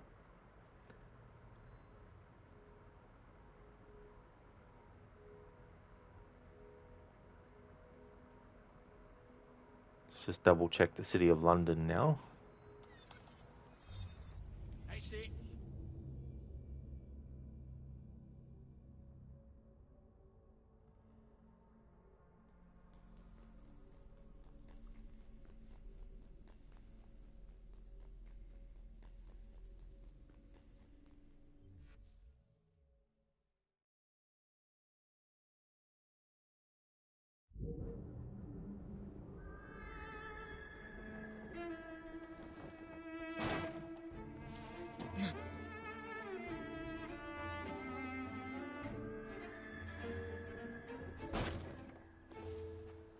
Right there, miss. What's that you said? That's not to say you Come both now! have bad. I see that glint in your eye.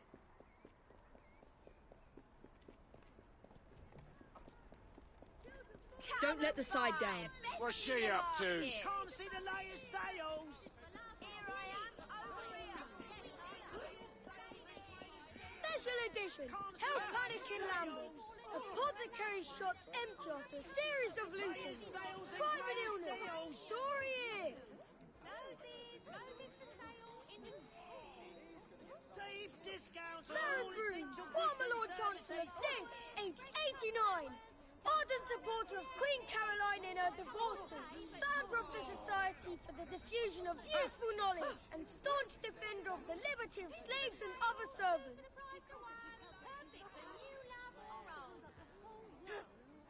Strange fever grips Lambeth. Children fall ill in wake of the asylum closing. Read about it here.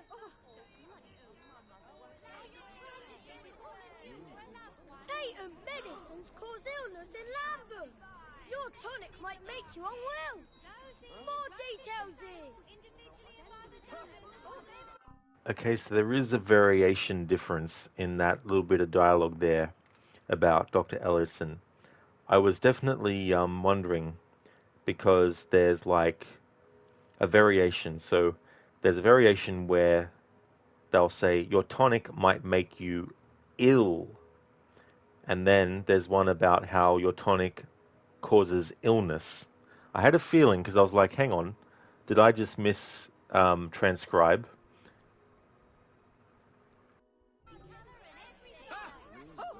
Strange fever grips Lambeth. Children fall ill in wake of the asylum closing. Read about it here.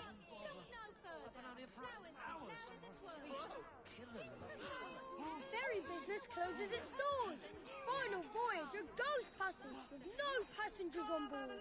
The finest goods and services at unbelievable prices. Milner Company cleared of sabotage charges. Police call. Alright, so that's dialogue about the Milner-Attaway conflict that we've already heard. Okay, so now to go back to Whitechapel. I may have checked these before, but I just want to be doubly sure.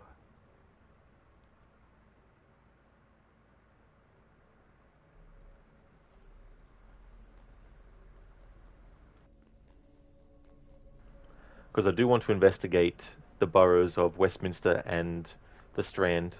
Even though there's no story missions there yet, I want to double check to see if there isn't anything that foreshadows what's going to happen. Because if I start the sequence where those missions are, maybe there might be some dialogue that gets overlooked because the state of the overall dialogue system might progress to the next level afterwards. Hello there, Shaky. Thank you for the raid. Hope you had a great stream. That's it, come on. How was Far Cry 6?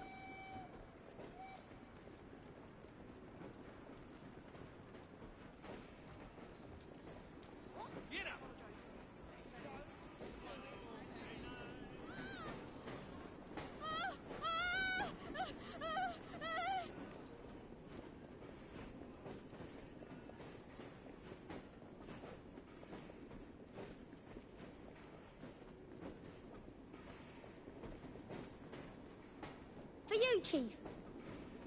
Good work. Hey there, Raspberry. Shaky, sure did. No save corruption today? Very good. Oh yes. That's really good not to have that happen. Like, that's really annoying. The only game I've had, like, a save file corruption with was Tomb Raider... I think it was Legend? Where for some reason the save file got corrupted. The Syndicate is going well. The activities that you do for Ned Weinert and for Robert Topping, I got their loyalty level to the fullest. So that meant I could then wrap up their side of things. And so there's a final cutscene you get with those characters after that's done. So we covered that. And I'm just going around to double check dialogue about the newspaper sellers, just in case there's something different. But going systematically through the boroughs.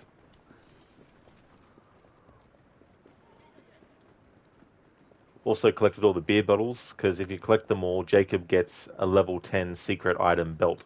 So because I'm showing what gear pieces and weapons the characters can access, I wanted to make sure that I was unlocking that stuff too. How's your brother? Not dead yet, I hope.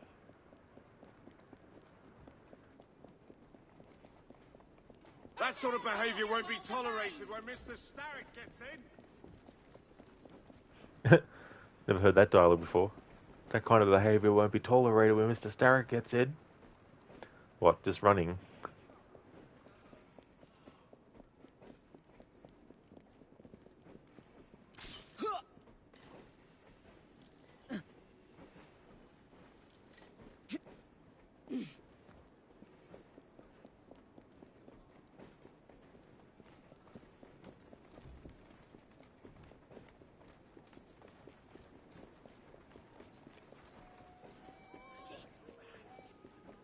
You know,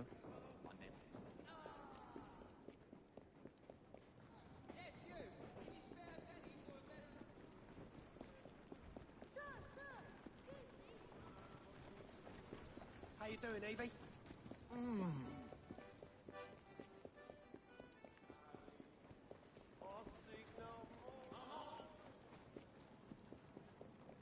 Shaky, someday you'll move beyond only liking Valhalla, you think?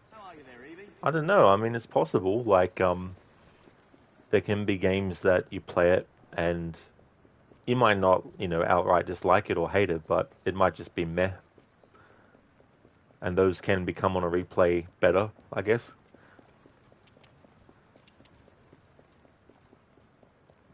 I've actually been thinking about my future playthroughs of Assassin's Creed Valhalla and looking at certain story arcs that I feel don't really add anything to the actual crux of what's going on. And it's not going around making alliances, like, not with every single person. So I've been contemplating actually not doing some story arcs on stream, doing them off stream, and then just keeping the narrative the narrative more focused on the story arcs that I feel are the main focus and should have been, make the other stuff optional. Because there's a lot of excess that could be either completely removed or just put as a side content that you can do.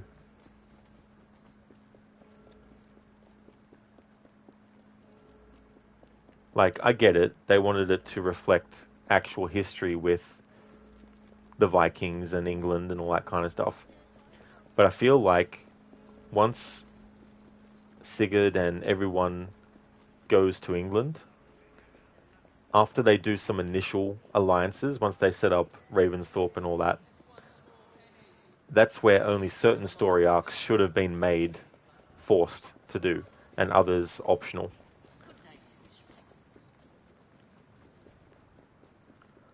Like, it makes sense that they would want to connect with Any goings on? Ivar and Ubar because of the influence that they have and all that kind of stuff. That's all fine and good.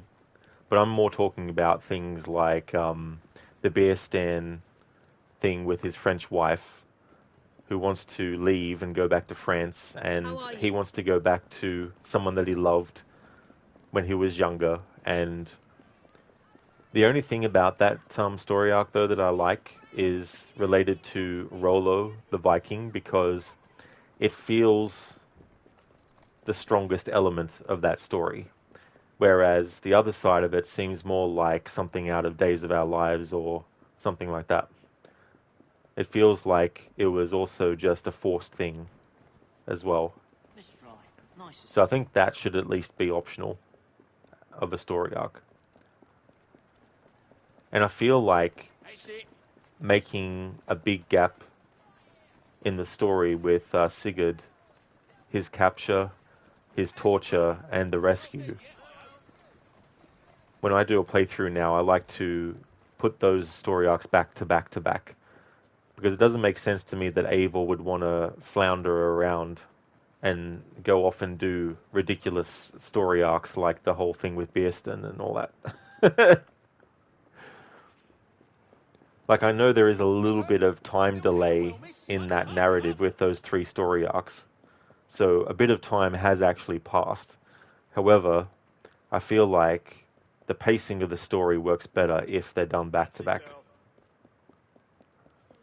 Because it adds to the urgency and the desperation that Eivor really, really wants to rescue Sigurd. And even then, I still think everything with Dag still makes sense for him to be the way he is about it, where he's like, you're doing all this for your own glory, not for Sigurd's, and all this, and how he wants to challenge Eivor for leadership of the clan as well. Like, that would still all make sense.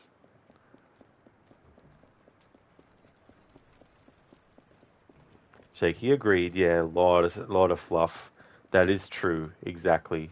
And I feel like part of it is because Ubisoft itself felt that they had to really, really hone in on the absurdity of some of the quests in Odyssey. And they felt like they had to still have a level of absurdity Be on your guard. That's for you. and comedy as well that they had in Odyssey. Which I felt the world events were better suited for those kinds of changes in tone. I think the main narrative, if it's going to have humor, it should derive from certain things like a misunderstanding of something, that kind of stuff. Not this guy and his wife, they're having marital problems, so you need to matchmake and get him back with his long-lost love and all that. I'm like, after 500 hours, you've not even beaten everything. I don't blame you, though, because, like, there's just so much content. Then all the DLC stuff. Like, I wish there was an option to turn off the NPCs that constantly try to get the player to go and do certain content. It's like, what if the player doesn't want to do that content? I mean, sure, make the player aware of it by having the character who starts the quest for you actually say dialogue. But after it's happened a few times, just stop it. And then that way, you don't have the same dialogue happening every time you fast travel to the settlement. Where is your lord? Where did the others go? For example. As funny and meme-worthy as it is, it's still one of those things where it's like, yeah, I think they need to rethink that. Can you imagine if we... And you won't know. Hungry for action too. Okay, we've just gone into the Strand naturally. I was actually in Whitechapel before. I'll go back there. I do want to explore the Strand for dialogue purposes soon. But I just want to go to Whitechapel and just do some double checking.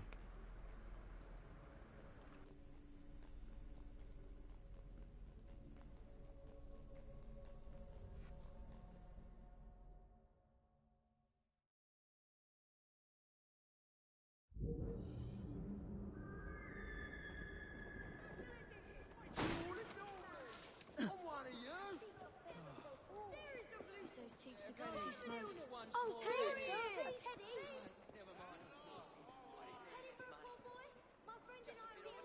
Attempted assassination of His Royal Highness Prince Alfred, foiled in Sydney. Assailant believed to be recently released inmate of the local asylum. His Highness expected to make full recovery.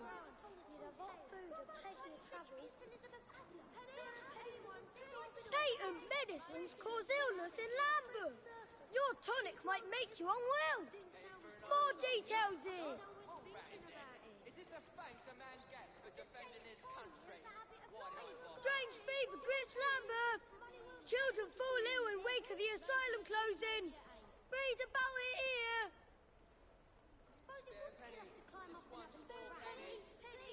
Special edition. Health panic in Lambeth. Apothecary shops empty after a series of lootings. Crime and illness. Story here. First Canadian Parliament under the Act of Union convenes with 65 members from Quebec, 81 from Ontario, 19 from Nova Scotia, and 15 from New Brunswick.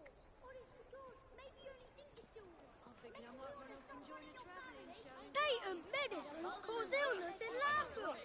Your tonic might make you unwell. More details here.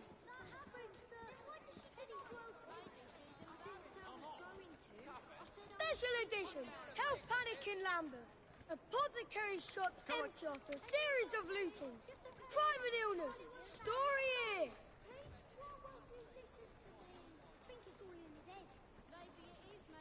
Victory in the Abyssinian Highlands. 9,000 enemy soldiers killed at Magdala, with only 2 British losses. King Theodore commits suicide with a pistol given him by Queen Victoria.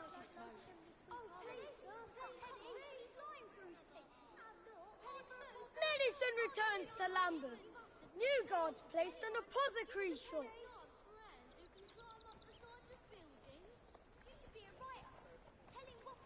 Strange fever grips Lambeth. Children fall ill in wake of the asylum closing. Read about it here.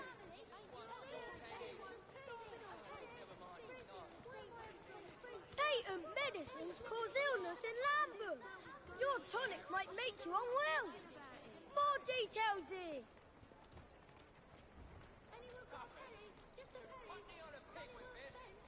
Special edition. Health panic in Lambeth. Apothecary shops empty after a series of lootings. Crime and illness. Story here.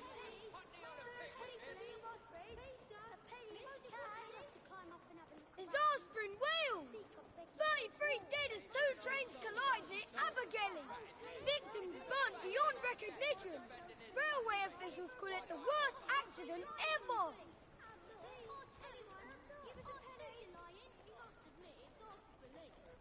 Strange fever grips Lambeth. Children fall ill in wake of the asylum closing. Read about it here.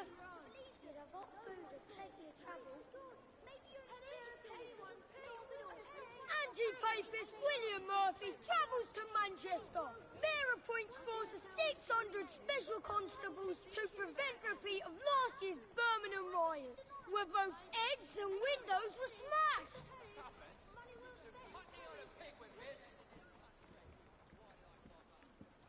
The first president of the Royal Medical and Chirurgical Society, Dr. Elliotson, dies at the London house of an esteemed colleague.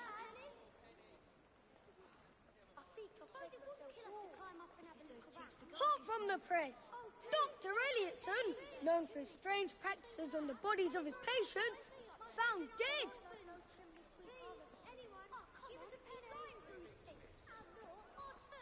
Safe panaceas at affordable prices in Lambeth. Florence Nightingale accomplishes the impossible. Details here.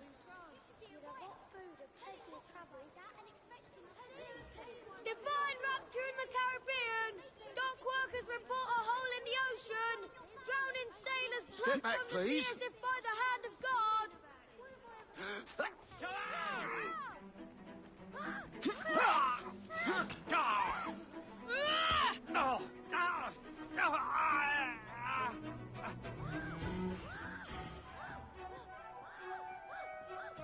That's what he gets for pushing Evie around.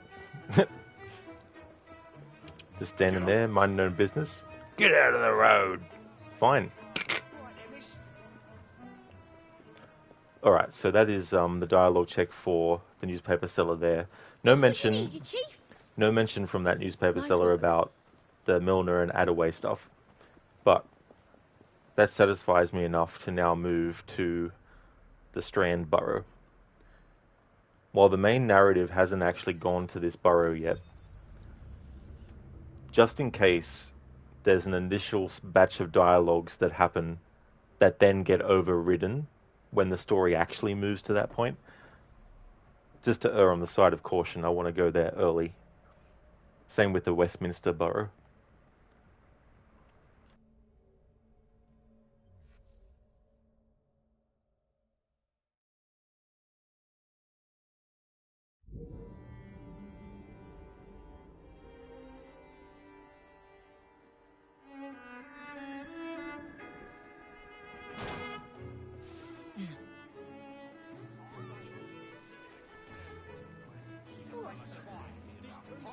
I never liked her.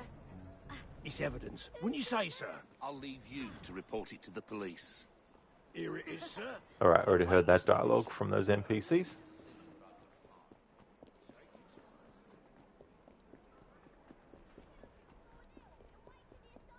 You look a bit peckish. Can't an ill pipe to take the edge off. I gotta love these glitches.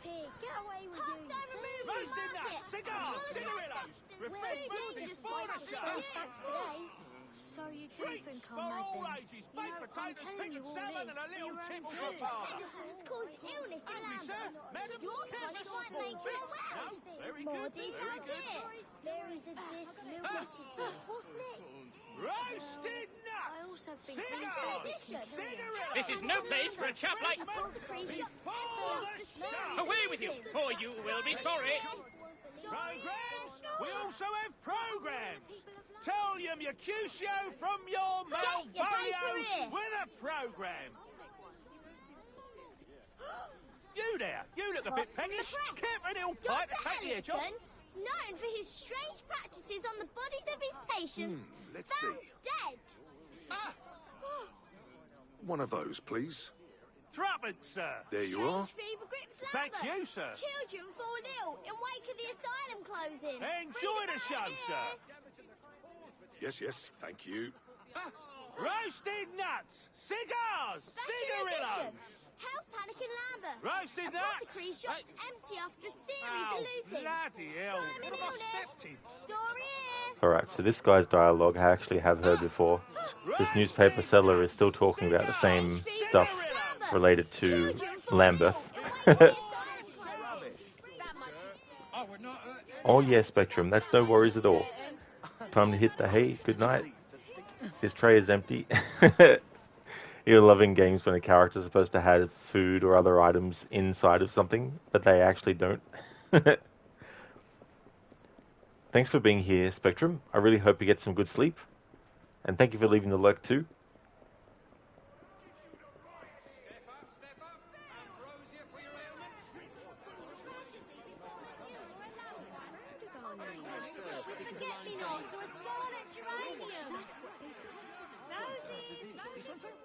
It's a very economical 2 and 6. I'll take it.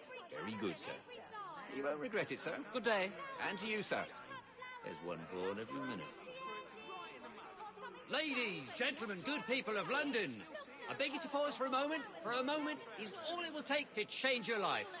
I have with me today a new miracle cure, a medicine previously unknown to the Occidental sciences. Ambrosia, the very drink of the gods.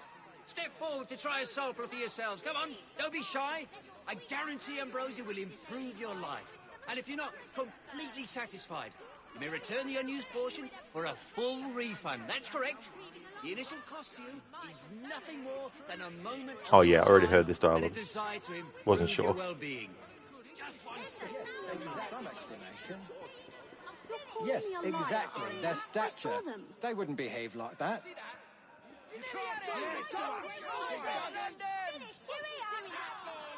What gives you the right? Huzzah! Rich boodles! This is the best match I've ever seen! You're hungry? Hear me! You can't do this to us! I'm finished! Finished, you hear? What gives you the right? Come here! Boo! What's he doing out there? Rich boodles! What gives you the right? Did you see that miserable bastard? Boo! This is the best match! Rich boodles! Oh, it's hard to believe this is happening. All that negotiation and for what? Oh, it's hard to believe this is happening. All that negotiation and for what? What gives you the right? Boo! Boo! Rich boodles! You can't do this to us! I'm finished! Finished, you hear? Miserable bastard! Oh, it's hard to believe this is happening. All that negotiation and for what? Bloody hell, did you see that miserable bastard? For God's sake. You can't do this to us! I'm finished! Finished, you hear? Oh, What gives you the right? Bleeding out loud, this may not be as dire as I thought. Rich boodles! Oh, shite.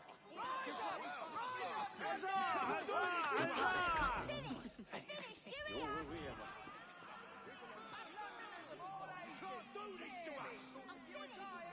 And then, it's true, he threw it right in the mud. Rich boodles!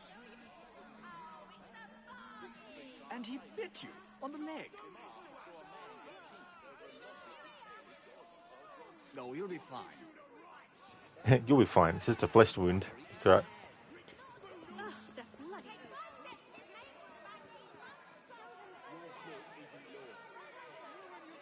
Does it matter? This thuggery is mad. Don't do it again. Yes, sir. I've told you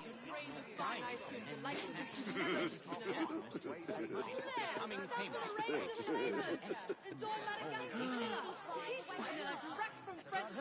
She could be Prime Minister.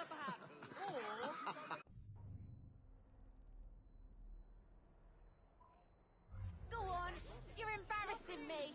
I'll grant you. There must be some explanation. Don't worry, he'll be fine.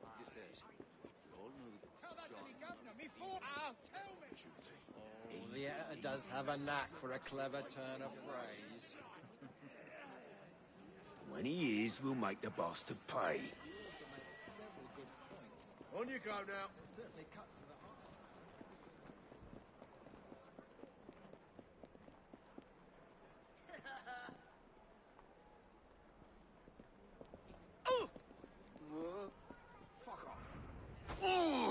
I don't think I need to be here. Smells like a drowned sewer. Just seen someone get killed. They've climbed up! Cowards out.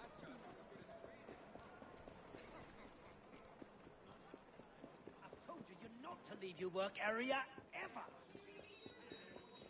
Come have a look. The finest Oh.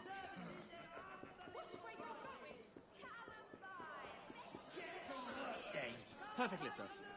No more coffee. Deals galore. Bloody special. You won't find the likes of these anywhere else in London. Alright, let's grab this flower. In this playthrough, I'm collecting them as Evie, because collecting all the pressed flowers, it's all related to Evie and Henry. So I wanted in this playthrough to have Evie collect them. Jacob can too, so you don't have to collect them as Evie if you don't want to.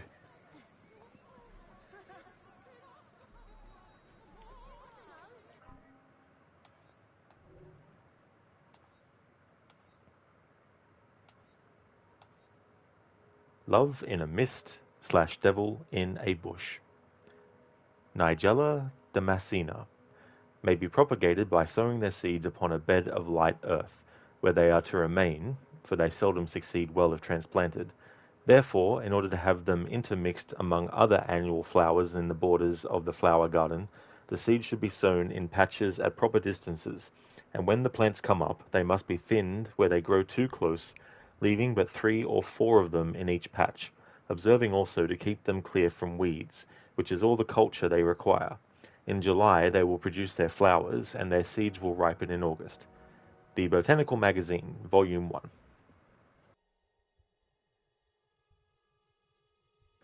Hey there, Who Dares Wins. Welcome. Hope things are going well.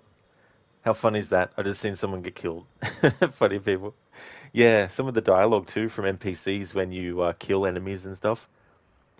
That's one of the things where I'm not actively stopping to listen for those dialogues and transcribing them, but naturally, just through how I play the game, those will pop up, so I just let them play and not really transcribe them.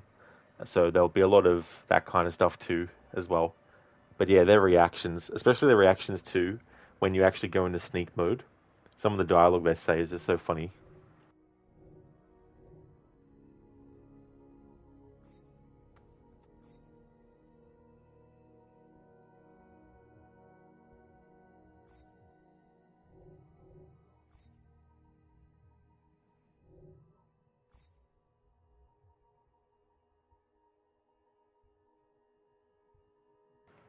Like I did with Jacob, what I'll do is I'll keep Evie in the same outfit, but I'll actually change the colors.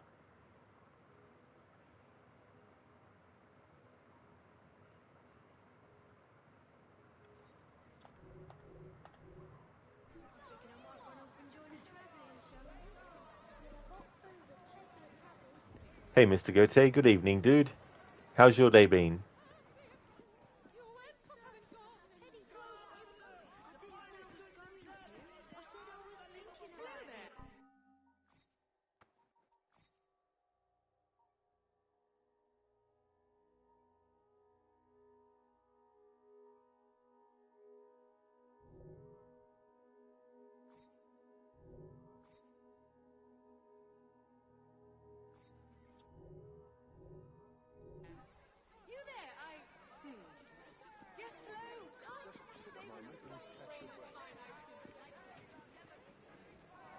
Mr. Gote, pretty chilled. How's progress going with Syndicate? That's really good, dude. Glad to hear that. Syndicate's going well. I've gone to a borough now that is one of the last two I need to liberate. Just to double check for some dialogue before the story moves to these boroughs. Onward, girl. I'm in a rush.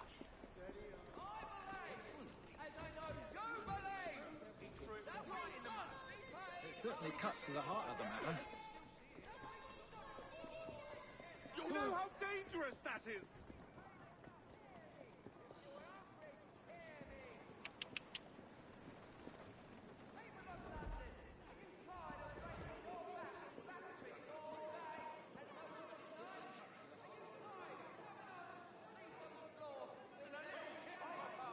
It'd be a shame not to take advantage of this golden opportunity. So here's what we do. You distract him with some flash banter and I'll give him the cosh. From this slavery to survive, we must rise up!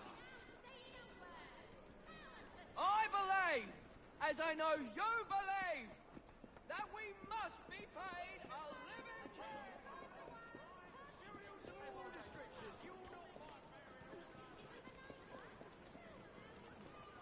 Oh, it was all so sudden, but she ran off that way. We'll make the bastard pay. Walk on, stupid nag!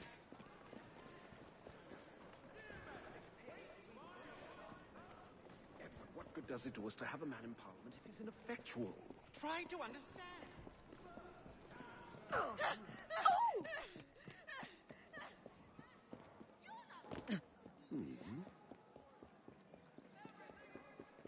You'll each receive a sum of £50. Even a nice I lot trust of it's enough. Does it matter? This thugger is mad. Africa. Oh, interesting.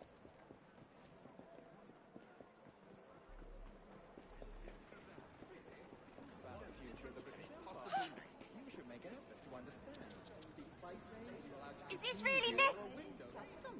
A truly remarkable eye for fashion.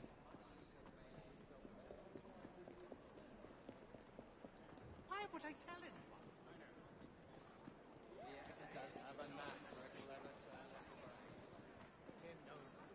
You like how I set that up for you?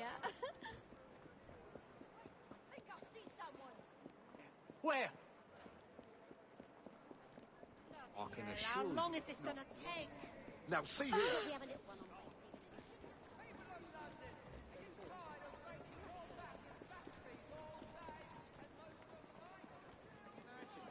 We can glean from a woman leading Parliament. No offence, my dear, but I believe...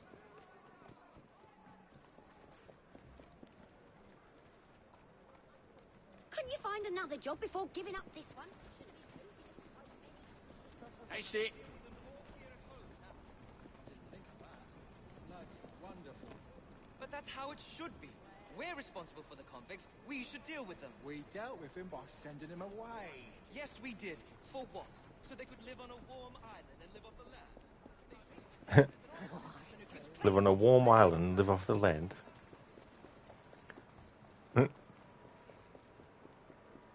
Any news? For you, Chief. Thanks. Take a look around you. Do it again. Really Here you go, Chief. Good work.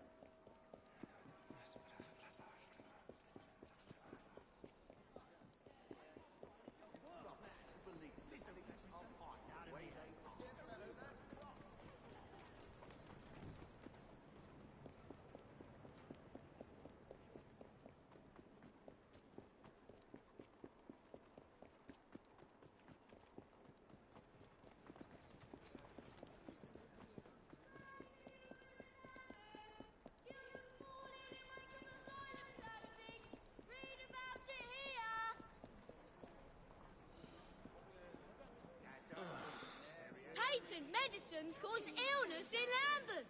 Your tonic might make you unwell. More details here. Pissed as a rat. Consider yourself barred. Did she stutter? You've lost yourself a customer. Special edition. Health panic in Lambeth.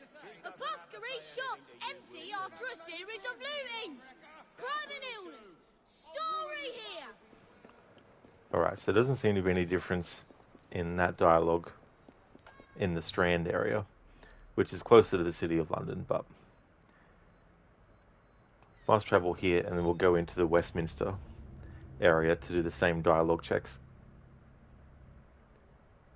But these particular boroughs, there might not be anything new until we actually get to the point in the story that takes place in those places.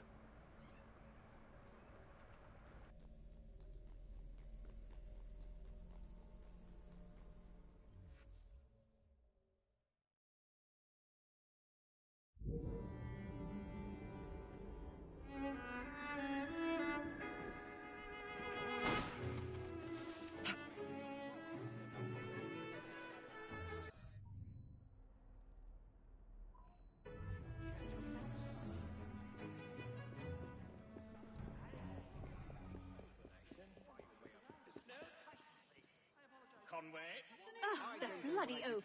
Thanks, but you will pay for these outbursts. Yes, Your Highness. Come on, come all. Yes, Your Highness.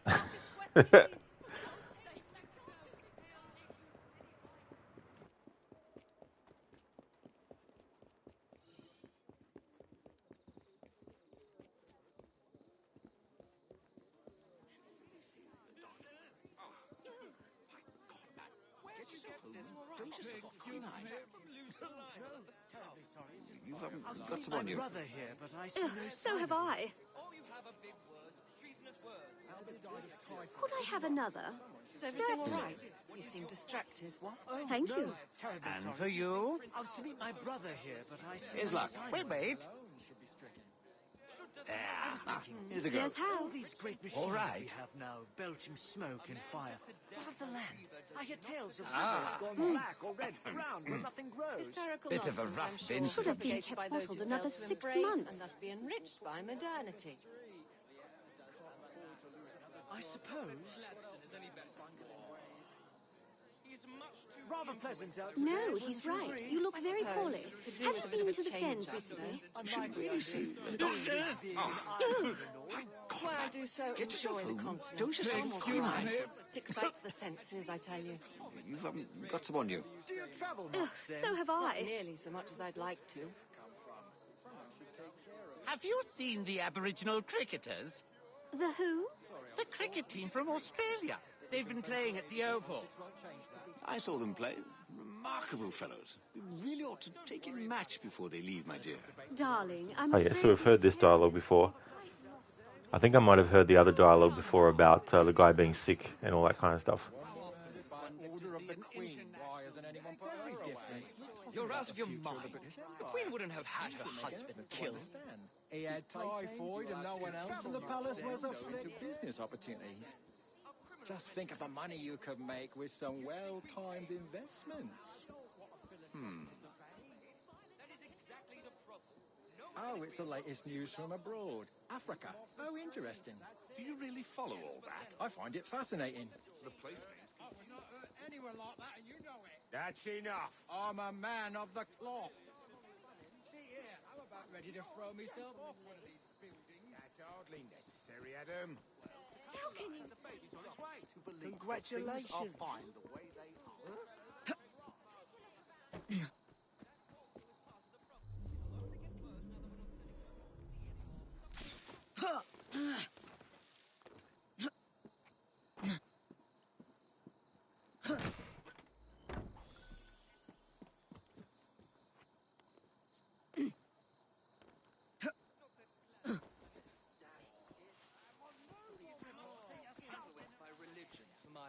Agreed. I don't see why the bishop should poke their noses into matters that don't concern them. That matter is too large for either of us. But do you agree with me? Why should religion It's a mix matter with... of morality. At least he isn't common like I'm Disraeli. such whatever you say, my friend. How could I do that to me, Mrs. Stupid idiot? I am such an idiot. Are you annoyed? How could Not at I all. do Not that to at me, all. Mrs. Stupid idiot? It's differences of opinion that make the country great. I couldn't agree more. I am such an Your stance idiot. on suffrage How could is I do again, that at to me, least not Mrs. without a Stupid drink. idiot? It's about damn time. And I won't, sir. Let this be a lesson to you.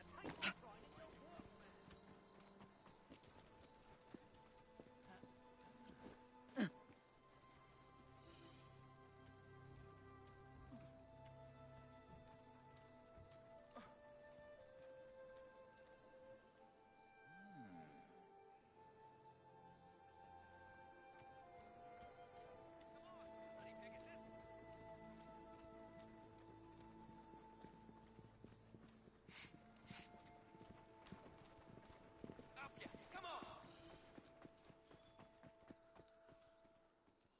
I was young and foolish, hungry for action too, but I was a terrible sailor. Yes, I've heard seasickness can be quite a trial. It is, but I didn't stick with it either. My pride was injured. How far did you make it? I got off at Shannon. The captain said he was glad to be rid of me. Yeah, moving. Come on, horse. And then the rope says, I'm afraid not. All right, here's one. Why don't street musicians... Oh yeah, I've already heard this dialogue before. I don't know, why not?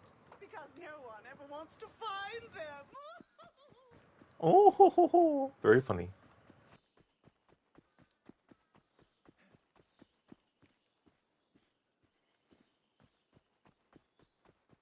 No offence, my dear, but I believe there is a reason no woman's ever entered. Do with a bit of a change-up, though. Likely, I fear, with this being an island and all. That's why I do so enjoy the continent. Far more variety. It excites the senses, I tell you. Do you travel much, then? Not nearly so much as I'd like to. My father's firm raised those buildings. Soon we'll be off to America, my love.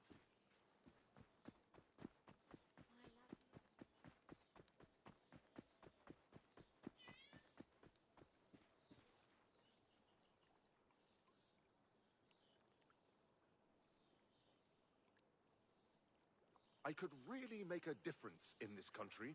Well, why don't you? Why don't I what? Stand for Parliament. Didn't you say someone was resigning? Yes, all... Thomas, was it? Yes. It's so funny, the It's a lovely thought. NPCs sliding along the I doubt bench. I would even gain the nomination. I mean it. You should do it. Well, that's very nice of you, dear, but it would mean spending far too much time away from you. Oh, Stephen. Stephen? I thought his name was Brasidas. Oh, there's a chill in the air. Do you feel it? Let me warm you up, my dear. Is that better? No. Then you'd better come closer. The chill will pass. Yeah, Coyote. It's typically characters that are sitting on the bench together that are couples that have this glitch.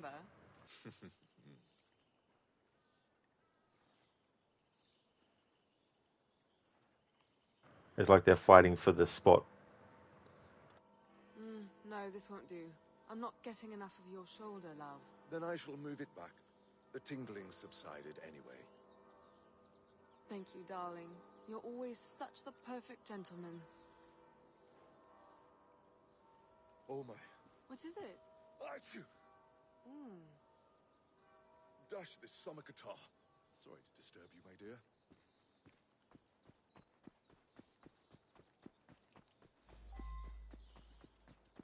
The sort of thing we've been talking about. My goodness. You put this together? We take this cause Very really.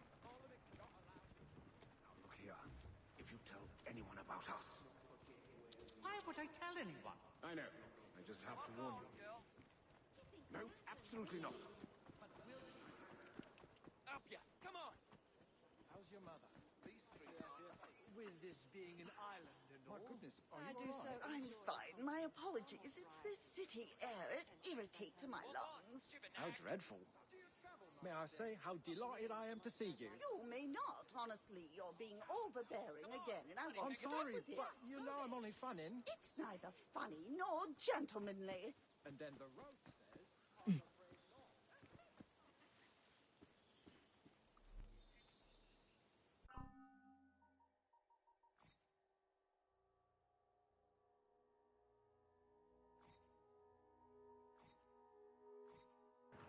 Anemone. Anemone hepatica.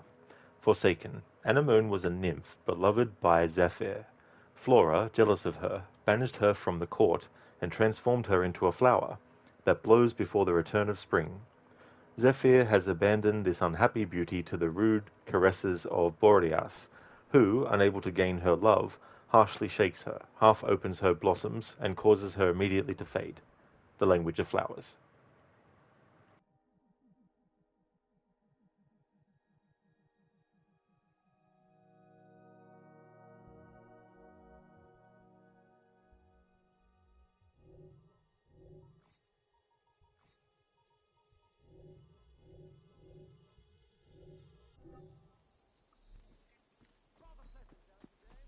I suppose. Could do with a bit of a change up, though.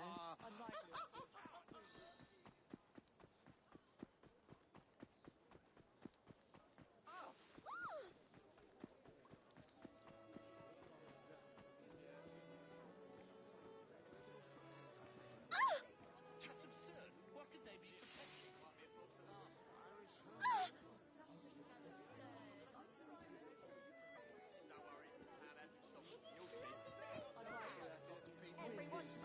Darling, darling, look!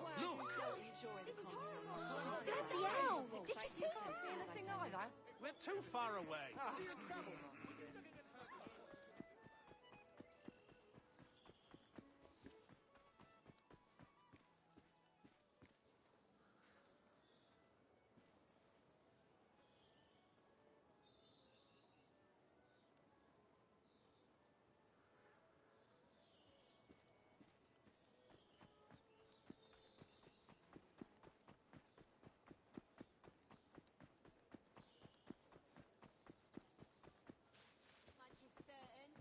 Is it rubbish to believe that things are fine the way they are?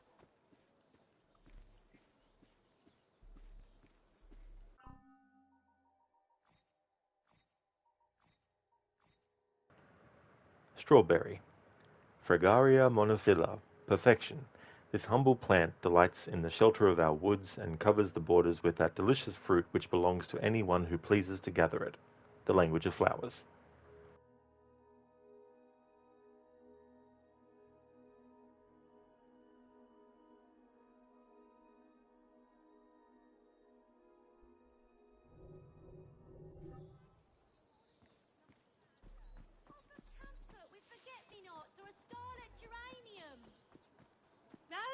There's roses for sale, individually and by the dozen, of every colour and every size.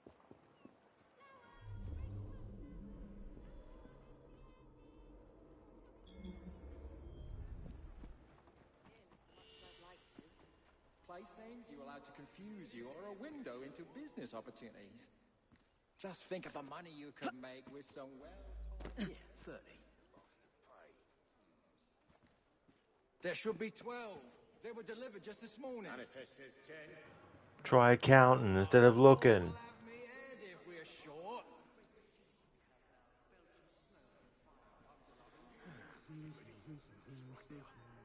Call this a dozen. Let's see. And... yeah, 30. There should be 12. They were delivered just this morning. Manifest says 10.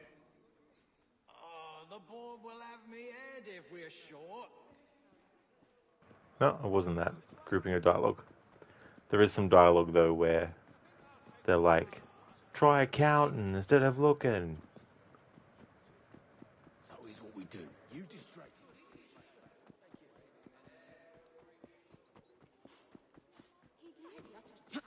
I shall write a Stanley-worded letter to the editor. And I shall kick him smartly in the shin. More tea, dear? Please. Thank you. Of course.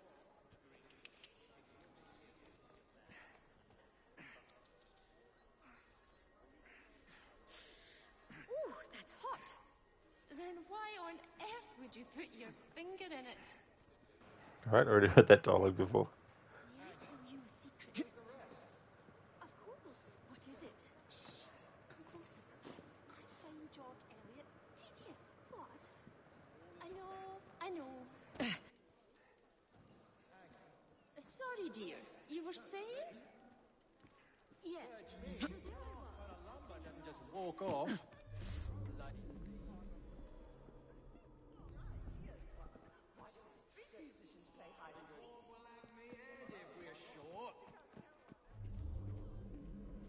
Stop her!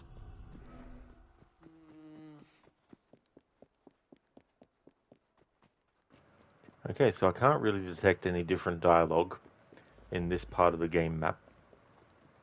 At least at this point where I'm up to in the story.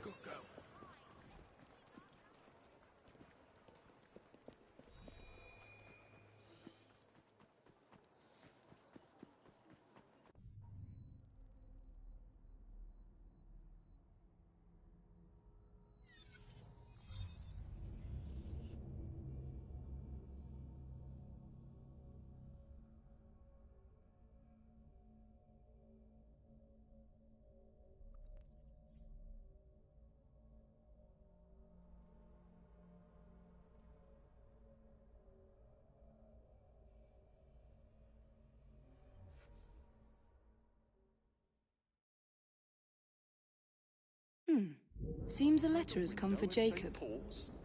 That just doesn't sound like you.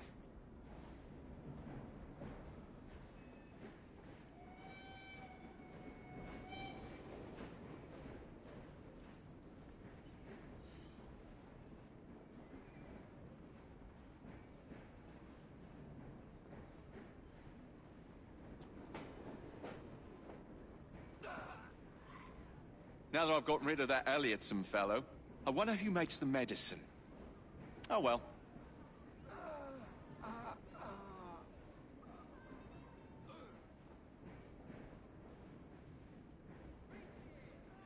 Dressed to the nines, are we? My dear sister, sometimes you exasperate me.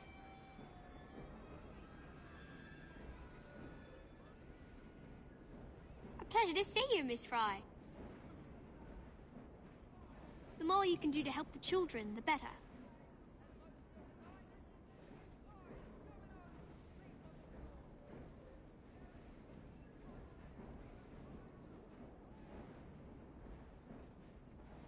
It's been a while since Clara spawned on the train, but no new dialogue.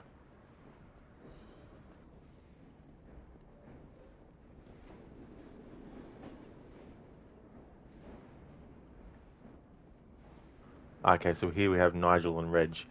Now, if there's no new dialogue, then they'll probably talk about the Wax Museum. Days like today, I'd walk down the Strand and pinch wallets. That's And this really one. not on with the assassins. Oh, everything's changed. The gang's gone all respectable now, Nigel. It's getting better and better. Oh, I'm yesterday's man. So I've already heard that dialogue between the two. Nigel is a character that if you don't do the train hideout missions, which are actually completely optional, he won't appear on the train after those missions. So it's cool that they actually gave him dialogue and had like a story arc where he befriends one of these rooks named Reg.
Trouble with the wife again, Reg? I'll say. Now that London's cleaned up a bit, she wants to go about together. That's all right. Take her to the waxwork place. Wax what? You don't know it? Madame something or other from France. Famous people made of wax. Oh, what's the world coming to?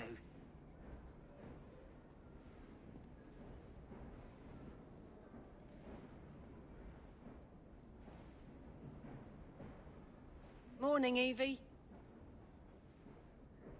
Evie, you look a bit peaked. It's not to do with that Thorn woman, is it?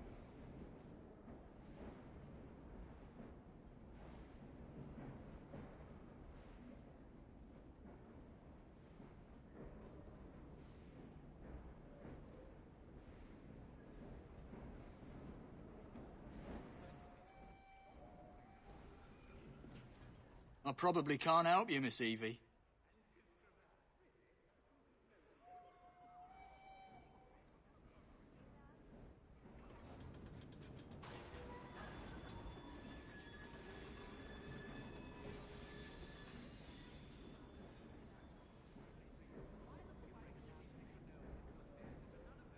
You look a member of the Leisured Rich. Hello there, Ryu. How's your day going, dude?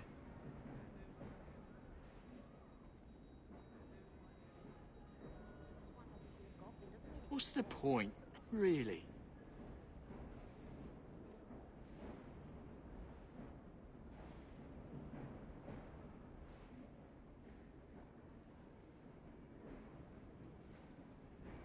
Ryu, going fine? Just woke up? Oh, that's good, Ryu.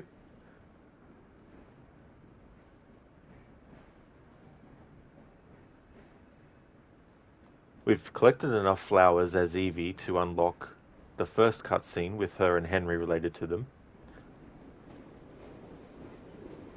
What I want to do for this playthrough is, I think it's probably best to stop collecting them for now, trigger this first cutscene, because I'm thinking I don't want Henry's potential ability to spawn in on the train hideout before certain points in the story to be blocked because he's stuck in the position where you have to interact with him about the flower collecting.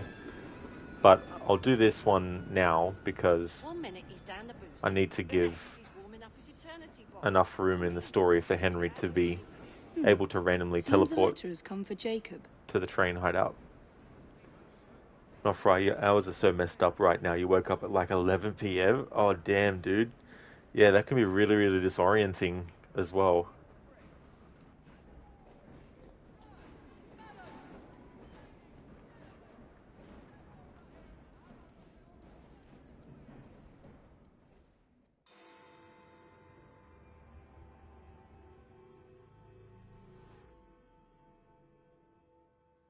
Mignonette, your qualities surpass your charms. I'm not entirely sure that's meant as a compliment. Love in a Mist. That's a pretty name. Alternatively called Devil in a Bush. Narcissus. Self-love. I should buy a bouquet for Jacob. Most unkind, Miss Fry. As amusing as all this is, I really should be getting back to work. If you need me... I'll send a bouquet. Of irises? A message. Indeed.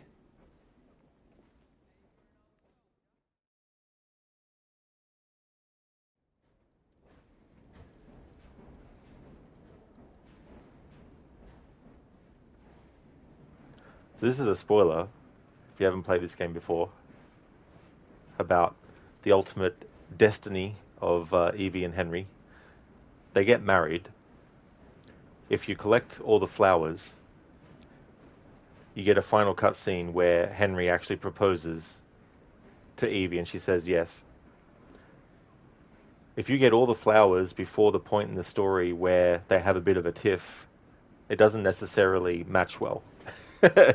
So whenever I do incorporate this into a playthrough, I always like to make sure that I try to get that final cutscene to happen as far away from that point in the game as possible as well. So that'll be the only one I'll trigger for now, because as I said, Henry would stay locked in that position for the whole time if I waited until later on in the story, and I don't want the potential for him to spawn in elsewhere on the train to be stopped, because there may be some dialogue that he says in relation to main story missions, so I don't want to miss out on those.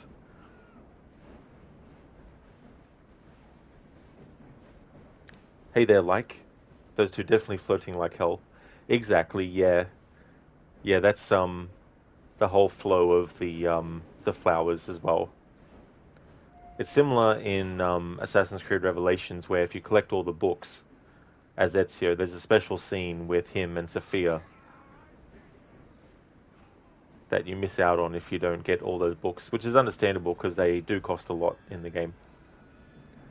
Not Frey, really? You didn't collect all the flowers during your playthrough, lol. In fact, you hardly collected any of those flowers.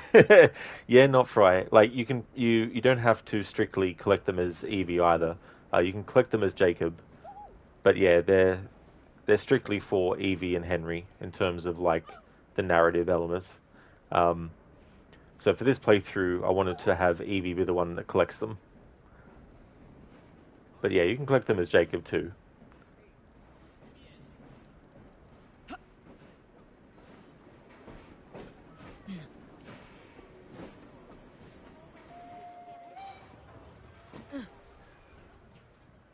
Plus, there's a point later on in the story where Evie speaks to Duleep Singh, and basically he gives Evie the encouragement and the inspiration to forego what her father had said, because he said it from a place of pain and grief over losing his wife, and instilled in Evie this idea that she shouldn't become romantically involved with anyone as an assassin.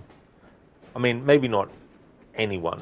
I think he was mainly specifically meaning, fellow assassins as well. But Duleep Singh is like, when people are in grief and they'll say anything to protect the ones that they love, And so that gives Evie the motivation to be like, you know what? Maybe that's something that is valid and that. So I feel like getting that scene where Henry proposes to her and then she says yes without having had that even happen is a bit tone deaf with the storytelling and all that kind of stuff. It's like with the last Maharaja DLC content, because I could literally just do that content now if I wanted to. But the way in which you interact with Duleep Singh, it's very clear that he and Evie and Jacob have already met. And so, story-wise, it doesn't make sense to do this content first before actually even getting to that mission in the main narrative with Duleep Singh. So for this playthrough, I'll definitely be leaving this until after the main story is finished. Seems a letter has come for Jacob.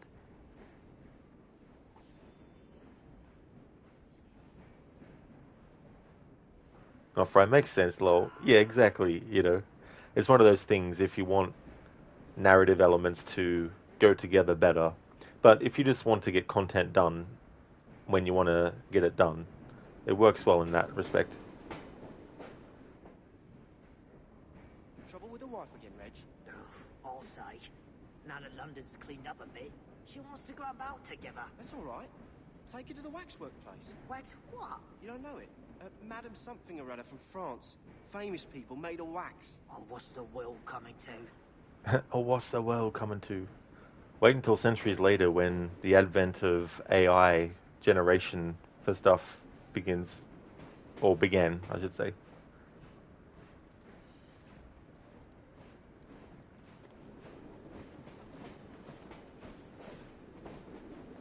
Okay, so this is where I'm going to end this first stream for my Tuesday streams. I want to thank everyone so much for watching. It'll be a long break before I come back with another stream of this, so it's definitely understandable if not everyone who's watching this stream can make it to the next one. But that's okay. Thank you very much for watching this one. Before I end, I'm going to give some shout-outs, and I just want to work out how long of a break I'll be taking. So that's just my current time.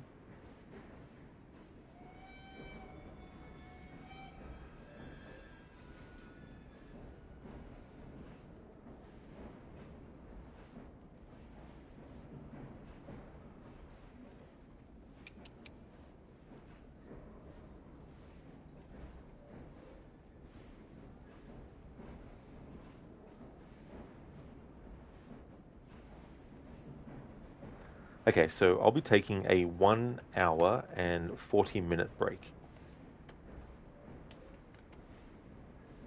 before returning with more Assassin's Creed Syndicate. Awesome, not fry. See you next stream. Very nice.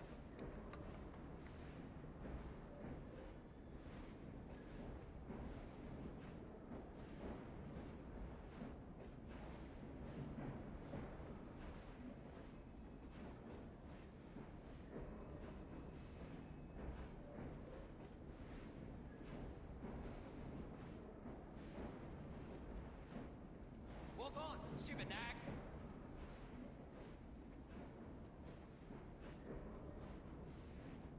Up ya, come on. Come on, bloody Pegasus.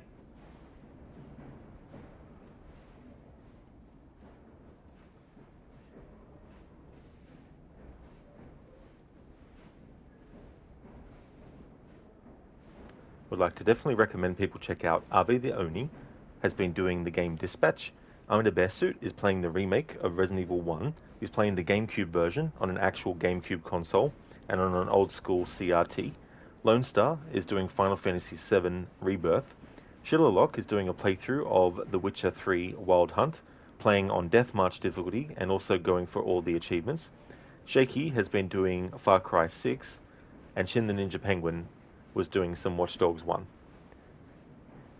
Thank you once again, everyone, for watching the stream. I really appreciate it.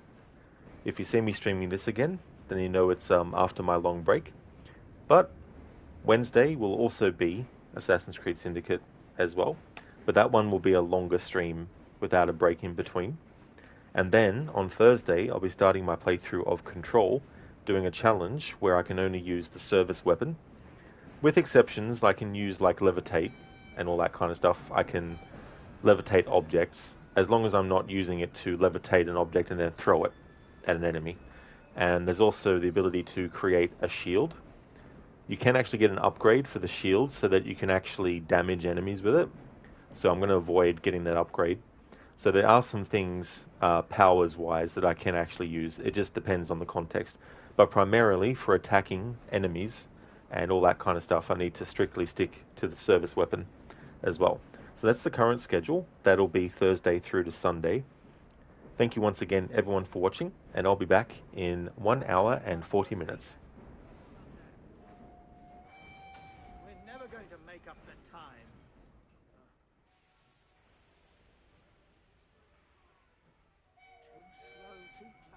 So,